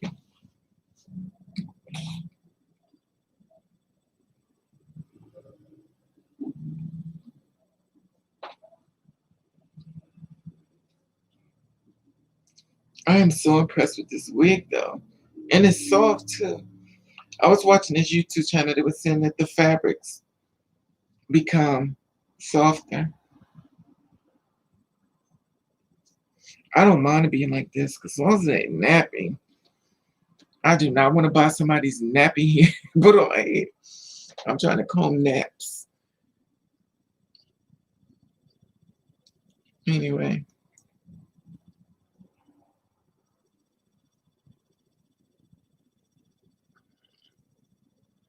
that's what I'm talking about, butterscotch. You okay? With some onions and some peppers, and some rice smothered in gravy, and a little biscuit with a little bit of Coke 45 with a little splash of cranberry juice for your kidneys. So you drinking beer. But you know what I noticed? I saw a guy drinking Hennessy with root beer. Whoever had Hennessy and root beer? I don't even drink Hennessy. God, I'm hungry. Me too. Y'all started this food thing up. Y'all know I'm greedy. And y'all talking about food. Well, I'm about to leave y'all because I'm about to go cook. Y'all got me hungry over here. I love you guys. Hit the thumbs up. Hit the thumbs up. I love you guys. Make sure I hit the notification bell. I'm still waiting on my $10 wig.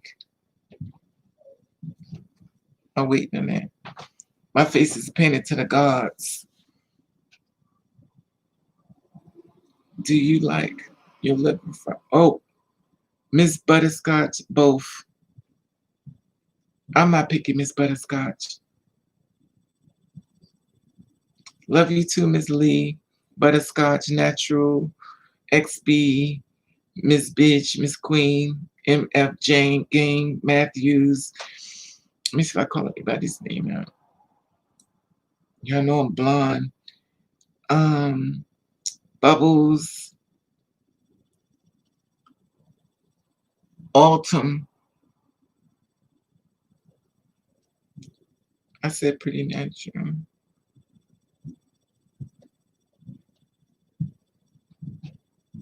I like your name, Pretty Natural. And Sonia Carter.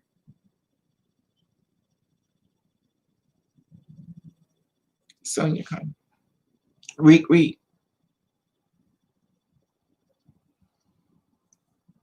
And a D. Probably saying it wrong. I butchered his names. Matthew Hamilton, Deshaun.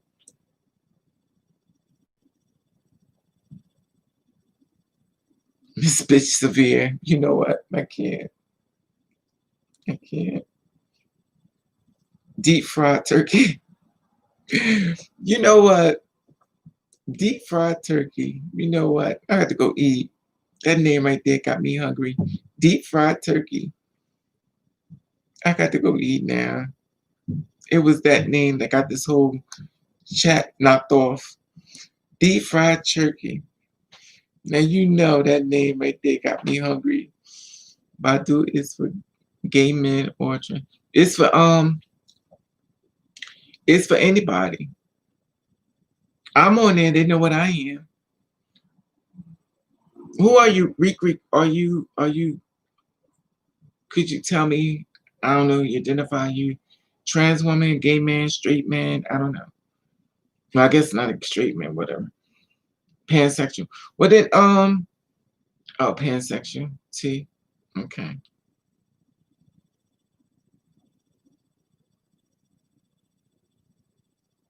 I'm sure they got the gay stuff. They got all them and if they hit me up and they know what's up with me.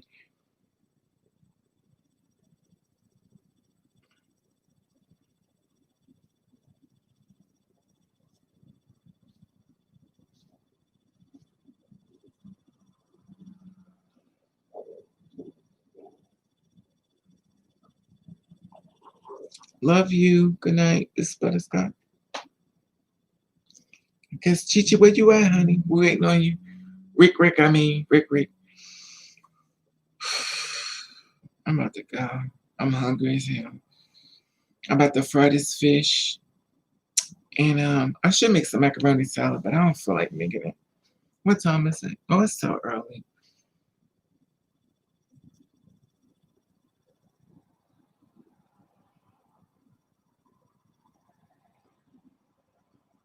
I guess it's frozen.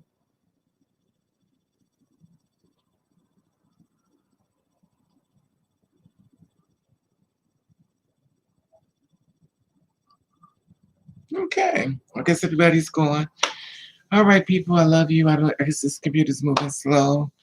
So hopefully y'all have a safe night. Love you.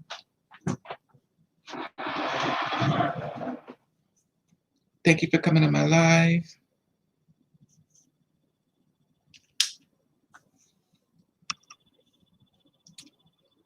Because now we're even going to go fix something to eat. I'm hungry. Did I eat today? Oh, yes, I did. I had bacon sandwich and french fries. Did I eat anything else? No. You know what's funny? When I be sleeping in the bed, I be looking to see if this camera came on.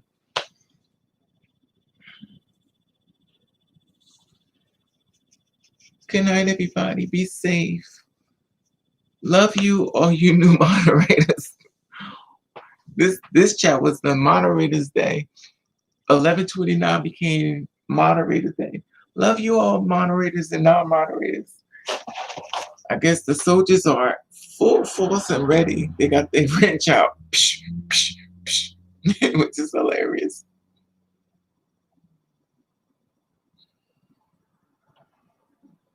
Oh, this came off.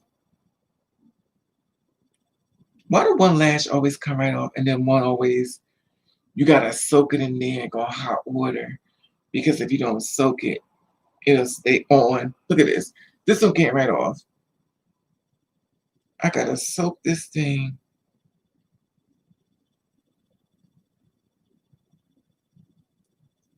Ta-da!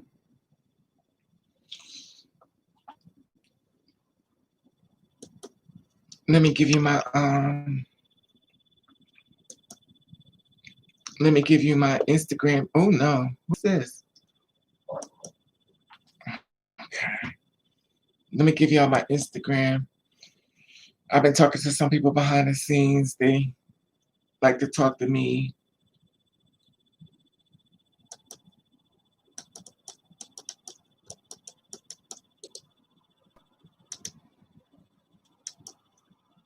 Here's my Instagram in case you want to talk to me behind the scenes.